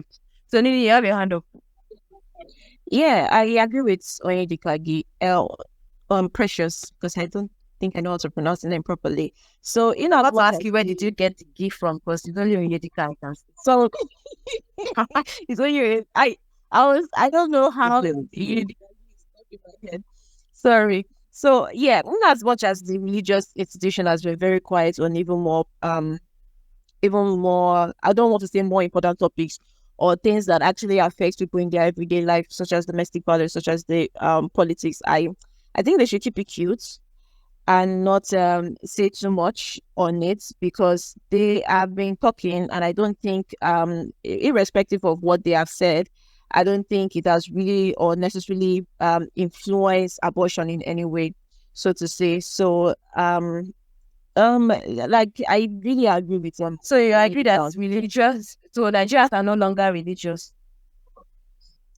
They are religious, but I think they draw the line. Like I said, they draw the line. Yinka, I don't think I don't know where you are driving at, but give you a question. I'm not driving at anyway. No. You are saying I don't understand. You are saying that they are not. I draw the line. What do you mean I draw the line? Like no, what I'm saying, you're not the one. I said that we agreed last week that Nigerians are more religious than actually tribalistic. I'm not saying now that you say they should strive to always listen to what their religious leaders have said. So now, if the religious leaders are pushing against abortion and we are still churning out these numbers annually, does that still support the fact that we are saying Nigerians are religious? Yeah, Nigerians are religious when they want to be. They pick and choose when they are religious. That's what I want you to say. So that's why I said that religious leaders as well might as well keep it cute. If they are very silent on issues that affect their everyday life, they might as well keep it cute on that, because what they are saying is not actually helping. All right, so thank you, Nini. Obani design guy, Larry, you have something to say because you requested to speak. Good evening, everyone. It's been a fun discussion so far, and for the most part of it, I've just been chopping, like smoking here. Like this whole discussion is just funny to me because this kind of discussions, they have to be very, very like focused on every particular case that is going to be. Yeah, trying to cover as many aspects as possible, right? but it's still almost impossible to make like a logical decision if you don't have factors that are affecting each specific case. Okay, so if you are looking at the religious aspects, okay, yeah, religion says don't abort. But what about the situation of the abortion? They're saying single mothers don't want to raise child alone. Okay, what if the woman wants to raise a child alone? Say she has the money and she doesn't want the man in her child's life. So all these like factors have to come in, obviously. But the thing is, to say abortion is just either this or that, it's not like totally true, because in my school I know at least 3 girls, like girls that I knew personally, that got pregnant so they could abort it and had weight. So it's Larry, can you come again? yeah, That is what. Yeah, because that's yeah, they get pregnant. That's one. Yeah, so they could add weight. and you know this how they told you. No, then now I have this now that people tell me post, but I've known them a long time before they went wild. So you still thought I know. But the thing is, these are like various factors. They think they were intentionally trying to get pregnant. Like if a guy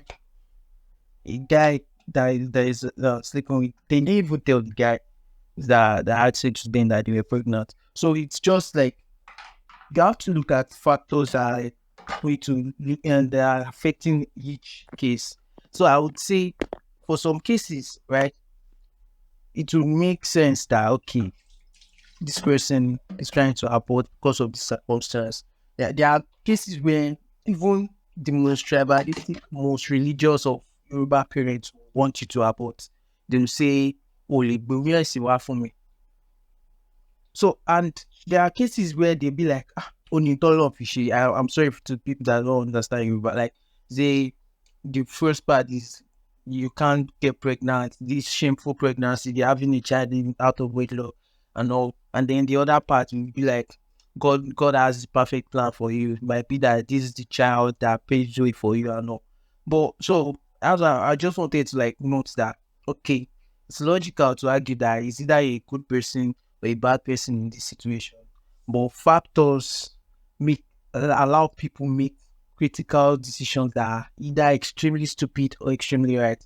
So for someone like me that is very indifferent about it, because I don't plan to get anybody pregnant without like any logical plan, and I don't plan to have a child when I'm not ready. So it's one aspect. So it doesn't take a lot for you to be like sensible. And then the other part is for most part you will blame men for situations that are like want to resort to abortion. We have to look at the flip side.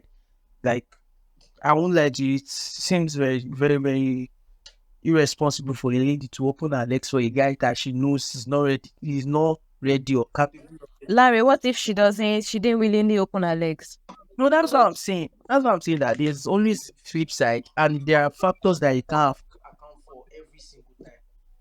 That's what I'm trying to say. So if you are saying, okay, this is a stance you want to take, there are going to be conditions that will be read out to you and you'll be like, no, this stance is not correct in this situation. That's just what I want to point out. Okay, while it might seem like, okay, you're either this or that on pro or anti for this kind of situation, but in real sense, it's almost impossible for you to pick a side if it's not like case specific. So thank you. All right, thank you so much for that insightful. Yeah, Nini, you have something to say? I'm not sure. Did I raise my hand up? All right, so I wanted to ask this question, but I think we all agree that religious beliefs should not be considered in anything concerning abortions. Edika said and Nini agreed. Okay. All right, so now let's move to policies now. This is the interesting part. I think everybody has been itching to talk about it from the aspect of policies that the laws that are guiding abortion in Nigeria.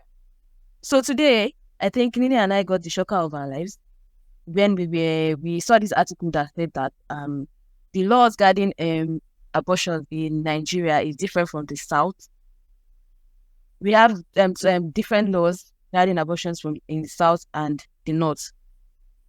So now we read further and we discovered that the northern states follow a, I don't know, I'm not a lawyer, but they follow this penal code, and the southern states follow a criminal code.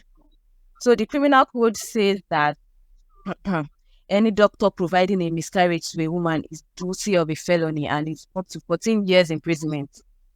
And any woman that is obtaining a miscarriage is guilty of a felony and may be sentenced to imprisonment for up to 7 years. That is the laws guarding the southern states.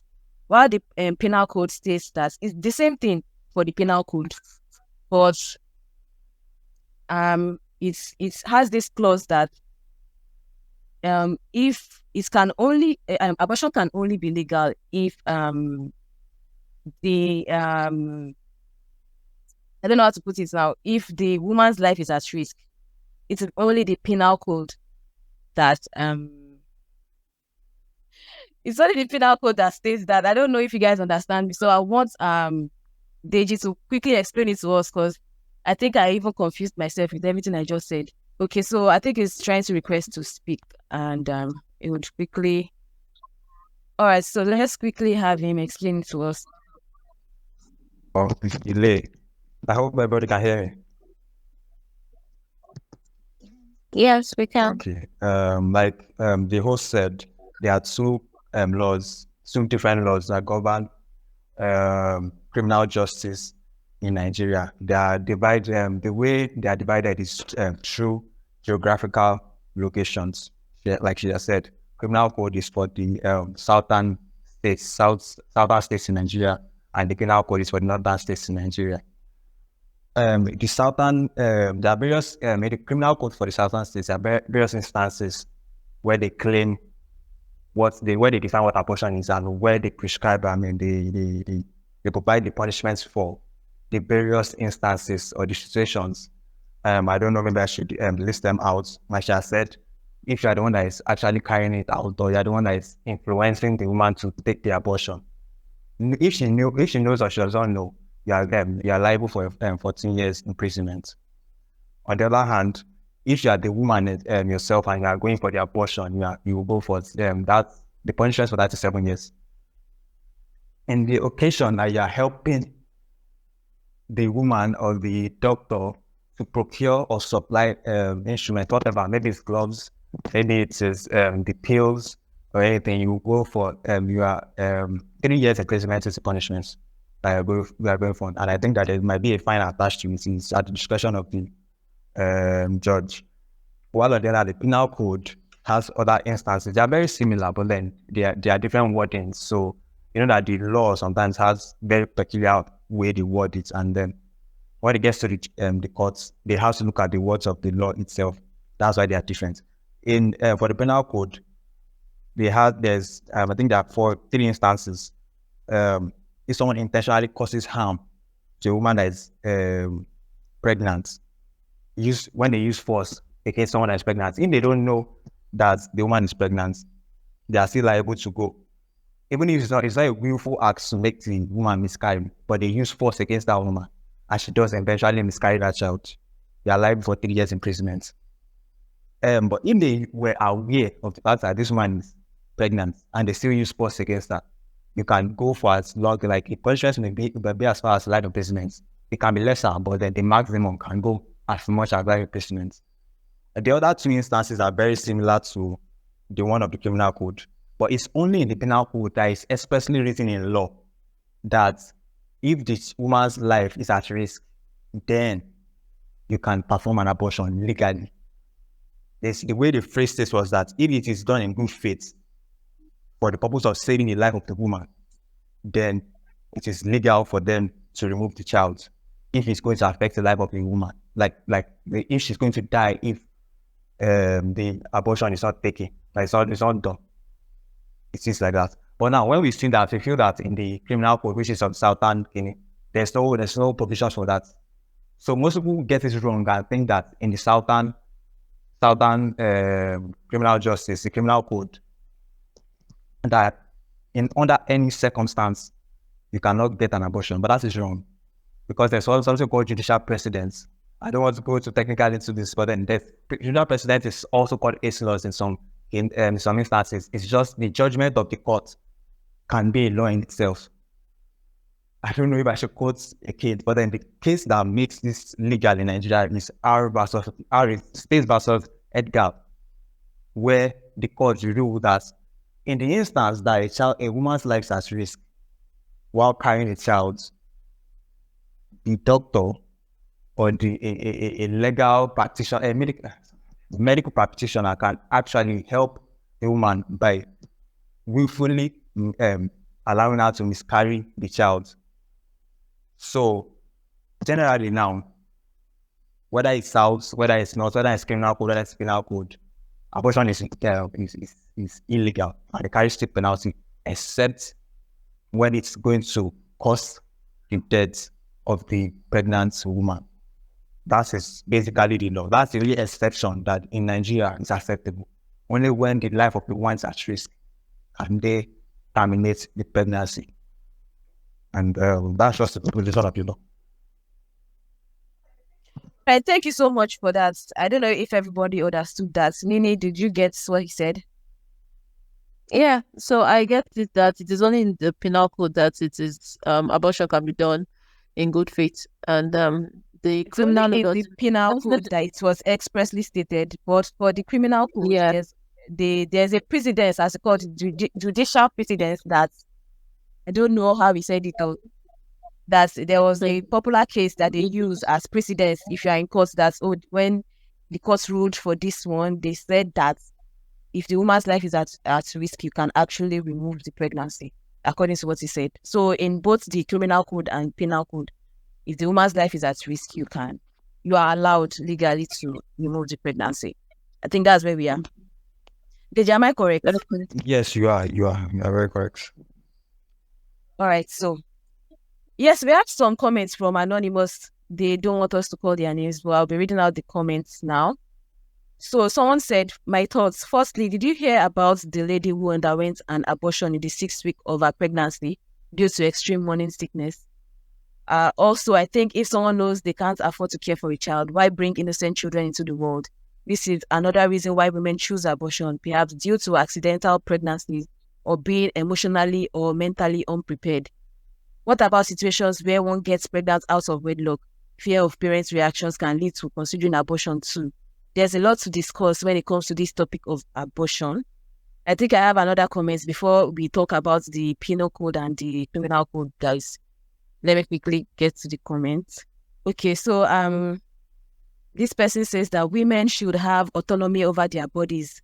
I'm not saying abortion is a great thing, but I'm saying as much as men are not penalized for abandoning their children, women should also have the right to choose and decide whether or not to keep a baby.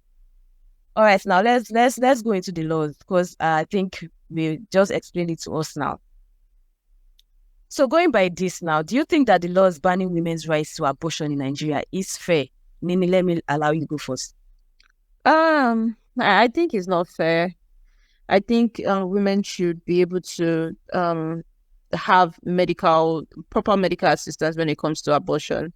The only challenge I have with this thing is that when it becomes legal, for example, one of the reasons why Roe versus Wade had to be overturned was because women were using abortion as a form of birth control, basically. So that is my fear, is that if women are being given autonomy over their bodies, would they take abortion extremely far?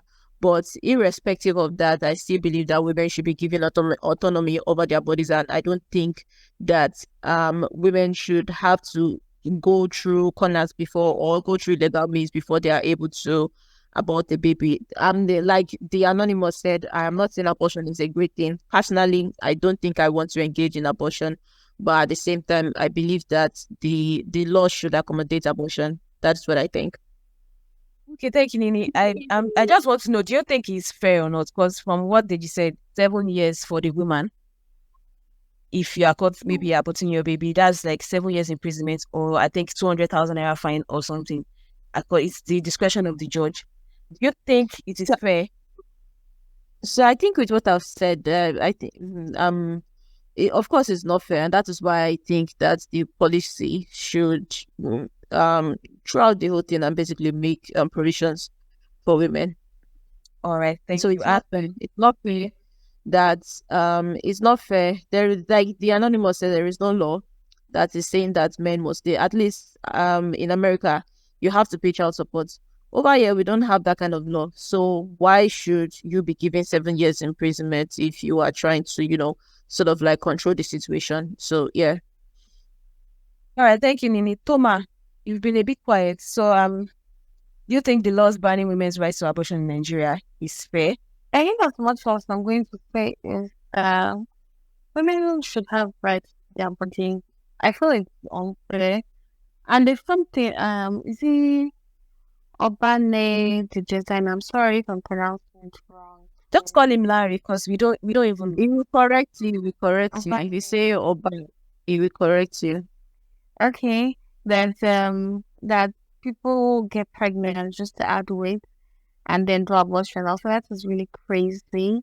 But I feel like abortion should be legal, presenting prescriptions from doctors and the rest. Maybe if you're unable to like have the child, like finance the child, or you have medical condition, or you're not fit enough, you should be able to go to the hospital and do abortions and also get proper treatment.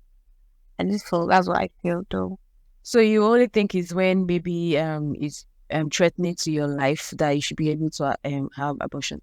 Because in some cases now, women, there are ways that they find out that babies are from the womb, or that they know that this baby has Down syndrome. Don't you think that there should be provision for that? So if you're a woman and you don't want to have a child with Down syndrome, you should be able to abort the baby.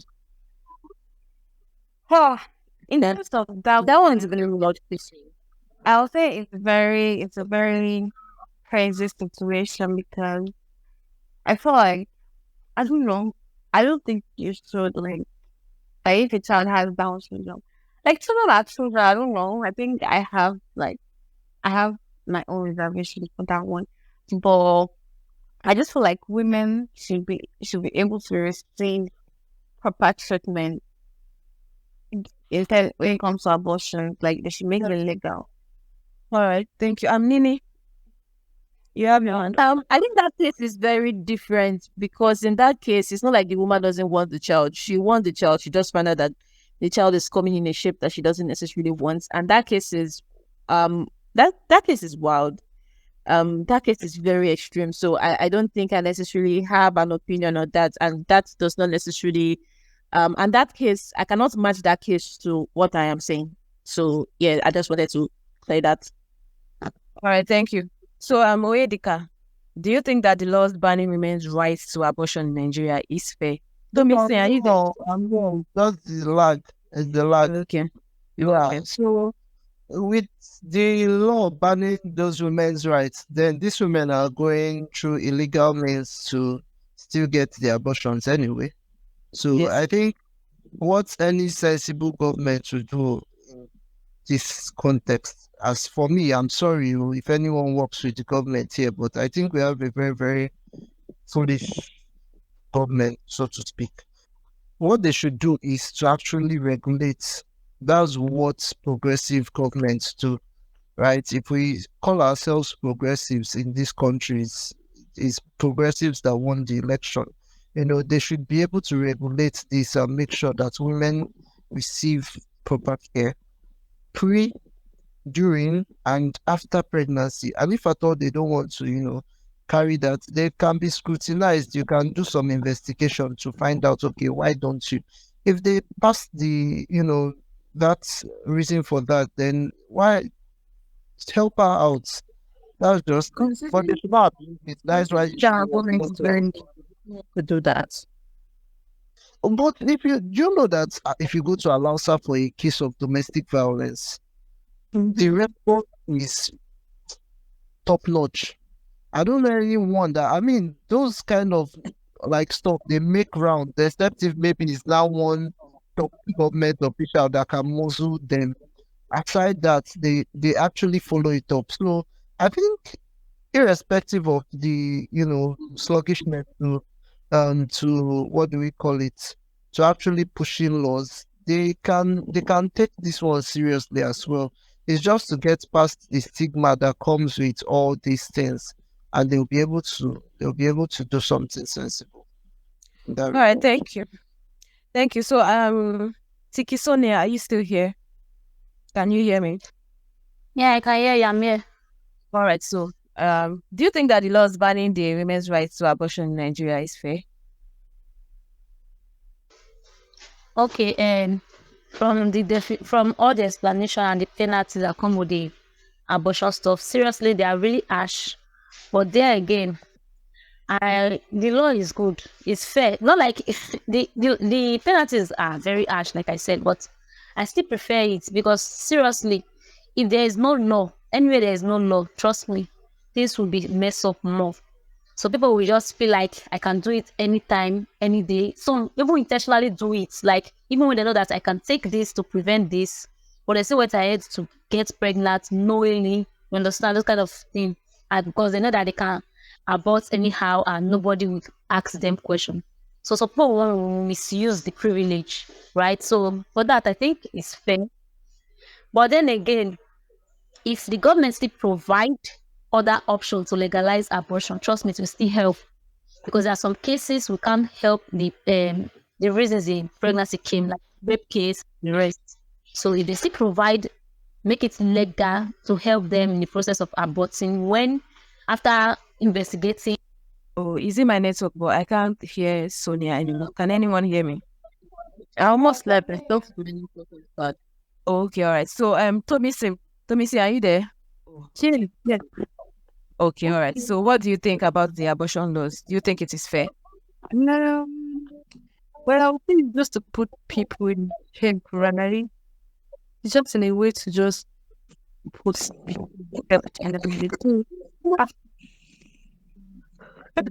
I don't- Okay, yeah, it's fair. Just to put people in. Of course, yes, to sound really hard, but I think just to put people in check, so it's okay. All right. So, you think it's fair that the only way you can get an abortion in Nigeria is if the baby is literally threatening your life? You think it's Yeah. fair? Yes. So every other person should be forced to carry their babies to term. So if it's not like you're being forced to carry your baby, but if you are not ready to have a baby, don't walk in that path. What if the baby was not, you were not ready? Okay, let's use the rape case now. Okay, yes. So like I mentioned earlier that in the case of rape, right? I know that it's not something that they want. That's why I said they just need to get to that point of, it's just feeling the need at that point in time to just bear whatsoever it is. But personally, right, I would not say, because somebody was raped, you should opt for an abortion. All right, got it. So, Toma, you have your hand up. Me, can you hear me? Yeah, I can hear. Okay, I think I'm not going to agree with Thompson when she said if you don't want pregnancy, then don't lean in that direction. I have seen like married women that use these family planning devices and they still get pregnant. So what do you do in that case when you don't want children and you are not even leaning in that direction? So what happens after that? So I thought they're very weird things to say though. Okay, thank you, Anini. Because we spent so much time on here. Okay, so what's the question for me here? That You wanted to speak after Tomisi spoke, so because you said Oh, I don't know. I think it's more complicated than we think. When we enter with saying if you don't want a baby, don't lean in that direction. And when she was talking about the healing process, I don't think it's unfair. As somebody that has to like go through healing, I don't know. I just personally, if that happened to me, I would just prefer to go through the one that seems easy than go through a phase that I have to heal. Like, no, to be fair, I disagree with Tomisi there. Really, I really do. Then I have to start listening to motivation speakers that if you can do it, I don't have to go through all of that, and I should have the choice not to go through all of that personally. All right, Nini. So, do you believe that women should have autonomy over their bodies? They should be able to do whatever they want with their bodies. Yes, but like Oyedika said, there should be regulation because, as I was saying, the problem I have with women having autonomy over their bodies is the fact that, like, Larry was giving an extreme case where women get pregnant just to gain weight. I think that is absolutely crazy, and the truth is that we will get to see more of that if abortion is being legalized. So that is why I think that despite women having autonomy over their bodies, I also think that the abortion laws should be regulated, probably like follow up and things like that, like Oyedika said. All right. So you already answered my last questions because I wanted to ask you if abortion should be legalized in Nigeria. All right. So, but let's have Toma. Should women have autonomy over their bodies, and should abortion be legalized? I'll say yes, women should have autonomy over their body. And I feel like abortion should be legalized. I believe because it would stop most of the death that comes with abortion, because in as much as you don't want a child, you shouldn't die in the process or not being able to have proper care. So I feel like there should be something, even if it is not legal, but they should be able to still provide medications for women that have undergone this situation. That's what I feel. Okay. Because even right now, Nigeria's abortion laws make it one of the most restrictive countries regarding abortion in the world. So I think that okay, Lukman just requested to speak. Lukman, can you hear me? I can hear you. Good evening. Okay, so good evening. Do you think women should have autonomy over their bodies, and should abortion be legalized? I don't have a straight answer. I never do. Yeah, but let's hear whatever. Look, when you don't have a straight answer, then don't tell anything. So Never has a straight answer. not everything is black and white, you see. So I feel So now, not everything is black and white. Okay. black and white. So what is the black, what is the white, or what is the color? There are gray areas. That's when they want to lie. That's when they start saying not everything is black. And then he wants it on the pen. Okay, so When I like I don't see someone as good judge. So my wild stand is should the law be there? Yes. But I feel the punishment is a bit harsh. Left for me, I won't ban it. I won't make it illegal. But I would put not really restrictions, just silent restrictions, like making abortion so fucking expensive that you can't really think. Then there'll also be incentives for these necessary abortions. Necessary abortions. That there'll be incentives like not grants, but like we have school loans, but not loans. Government hospitals that provide these services for it won't be free, but for a reasonably lower price for necessary abortions. So that kind of filters out everything. Like you are free, but you are not free. So yeah. All right, thank you for making us free and not free at the same time. I think they said something under the comment. So can we have that, Yinka? Yes, Say that. Okay. What did Deji say? So He said under the Nigerian law, a man can be compelled by law to pay maintenance of the child. In the case where the child was born outside wedlock, the Child Rights Act allows the mother of the child, if paternity is proved, to go to court to request for child support. So I think someone that was saying that we don't have child support in Nigeria. Okay. So yes, I think that was me. So in the case, so now that we know that because the fact that it doesn't exist and men are not necessarily compelled to, and in the case of compelling men, it is very hard. So that was why I said that, because I don't see so much of it around. So now that we are knowing, so I think we have to face the problem of how many women can actually take men to court, and with the men even go. It's one thing for somebody to call you and come to court, it's another thing for you to go. So As someone, you have to go now. so I think that one thing that government's gonna get negligent. How are they measures that we don't even pay it out. We don't have a system that supports child support in Nigeria. They directly take it out of your money there. Like, so you don't even have a choice. It's not something that you have a choice to pay. Over here, there's nothing like that. There is no database. There's nothing. There is nobody knows where you're working. You can say you are in Nasarawa and you're actually in Lagos. You can just do whatever you like. So as much as there is a law that compels the man to pay, men are actually not paying. Men are disappearing. They have to use charm to hold them. So, Okay, all right, Nini. I'm sorry about that. yes. Let me apologize on behalf of all men. I'm not pregnant. I'm I'm not the one like that. But I'm not the one say I still what's my own.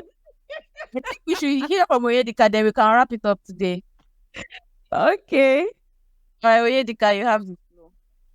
Okay, so please, men are not running away.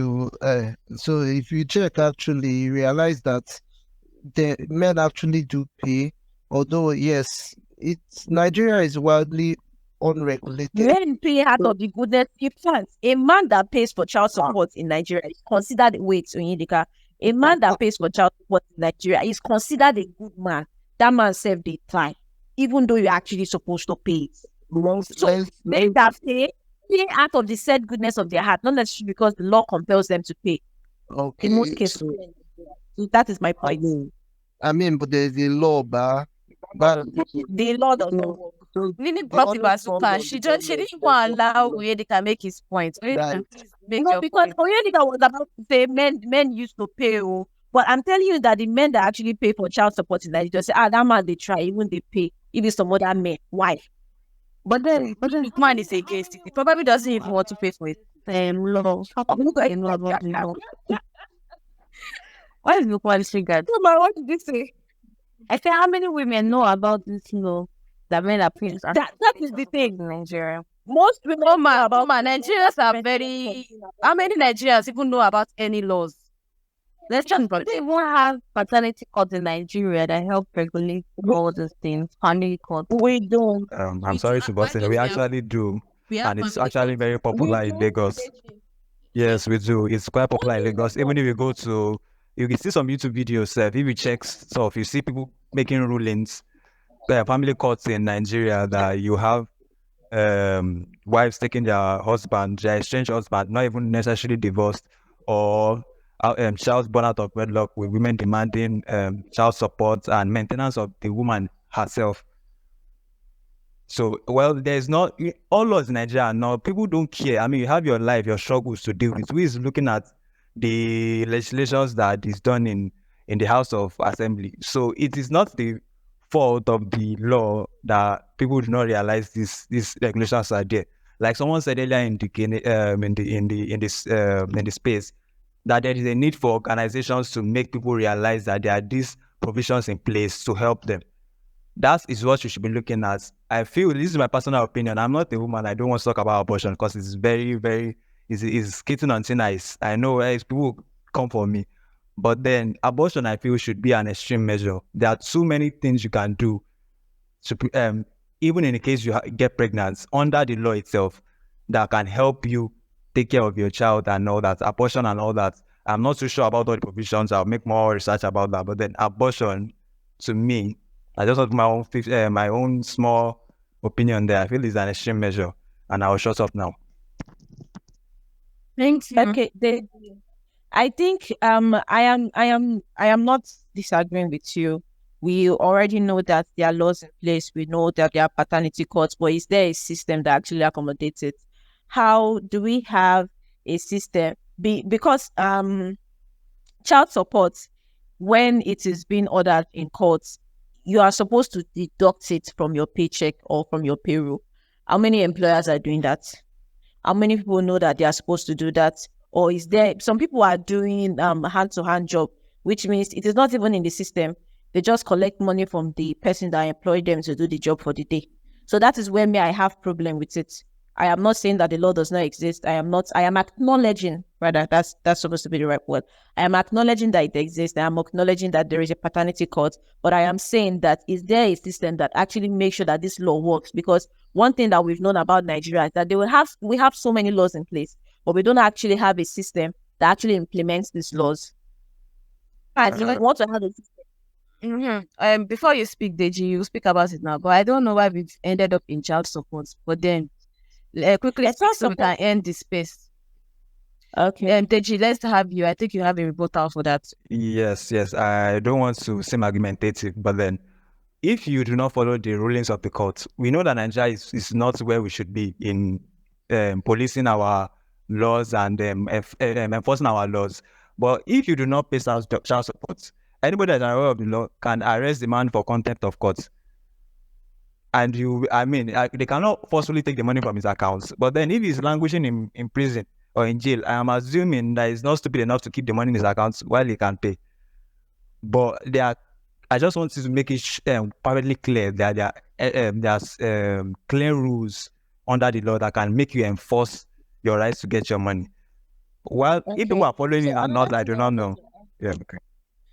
Okay, another thing I wanted to ask you, Deji, is that how is this calculated? Because usually, child support is usually calculated based on the income of the person. So wait, please, allow the Same here, same in Nigeria. I didn't know the formula, but then it's also calculated based on income. Give me this autonomy, Yinka. That's what I wanted to ask him. So yeah, I'm losing my mind here. No, please let on the. I'm losing. Like, Lukman, I agree with you. I really agree. No. This was no. Lukman, don't bring that up. This was something that spilled into something else, and I feel that there is a need to address it. Please let us be expressed. What am I saying? What are you saying? I only think I wanted to tackle me or something. I apologize for not letting him speak. So, Endika, first things first, it's not tackling. While I understand you saying that the Nigerian courts are really, I won't call them moribund, but please, my brother Deji that said we can go to court. Hope is not the go-to court that they tell all these politicians, because I don't think any headway comes out of it. In as much as I want to believe that yes, a lot of men want to fulfill their legal responsibility, I also know that we are not there yet. So there's always room for technicalities and misinterpretations. So I'm just asking to find out. I won't support what I'm not sure of. You get? I understand the lady saying women are using jazz to hold the men to pay. It's nearly that said that. It's quite funny. Yeah, basically. You have to hold a man with jazz. It's not doing it. Yeah, she said how to. I don't know how many she has made. I don't think I don't want to have reasons to use it. So yeah. So guys, should abortion be legalized in Nigeria? Can we stay on topic? Or we agree with Lukman, the way Lukman broke it down, like make it more expensive, except it's like a life or no, that's necessary one. That is broad. Because if you are saying I disagree with Lukman on that. If you are saying that it should be expensive, that would give, I don't know how expensive, and like I said, there should be regulations like following up and saying that why do these women do they actually have a good reason to want to abort? Because like I stated, one of the fear I have when abortion is legalized is people will actually use it as a form of birth control. Because one of the reasons why Roe versus Wade was very wild was people were technically, they were not even taking precautions. They just went ahead to do abortion. And that is the same fear I have. But I don't think. But did you hear what Lukman said? Lukman said that when it's necessary that you should have incentives for make it lesser. But if the abortion is actually very pricey, do you think people will just be using it anyhow? people will be using what anyhow. If abortion is made to be expensive in the country now, do you think people will just get pregnant and just abort just for getting pregnant or just to get When we make a case of people just get pregnant, there are so many layers that leads to this just get pregnant thing, and I don't know. So I'm saying it from your own point of view now. Like, do you think abortion girls should abortion be legalized? You said no because people I agree with you. You said people will misuse it, and I'm saying should we go for Lukman's option? Lukman's option is wild. No. Okay, so what do you think should be done? I already said it before that there should be some sort of follow-up and some sort of investigation around it. That is what I said. And there should be regulation. The investigation will be how. All right. So, Thomas, do you have anything to say? I don't have so much. Like, my network is just acting up. Okay. Who does have so much to say? Yeah. So we can round up here. Basically, I think we have come to the end of the show. I want to say all is able to do it from the beginning to the end. Most people were not. So shout out to Sebastian. Shout out to Larry. Of course, my host, my very beautiful host. And shout out to everybody, and we just want to say a very big thank you. So please, in case if you have not, please, you're supposed to follow us on YouTube. Just search for What Are We Saying, sir, on YouTube. It will pop up. You see our logo on there. So I think on that note, we would end this space. So thank you so much, guys, for joining. We love you so much. See you same time next week. We spent 2 hours 16 minutes today. So yeah, see you same time next week. Bye and good night. Yes, I've thanked everyone. So good night, everybody.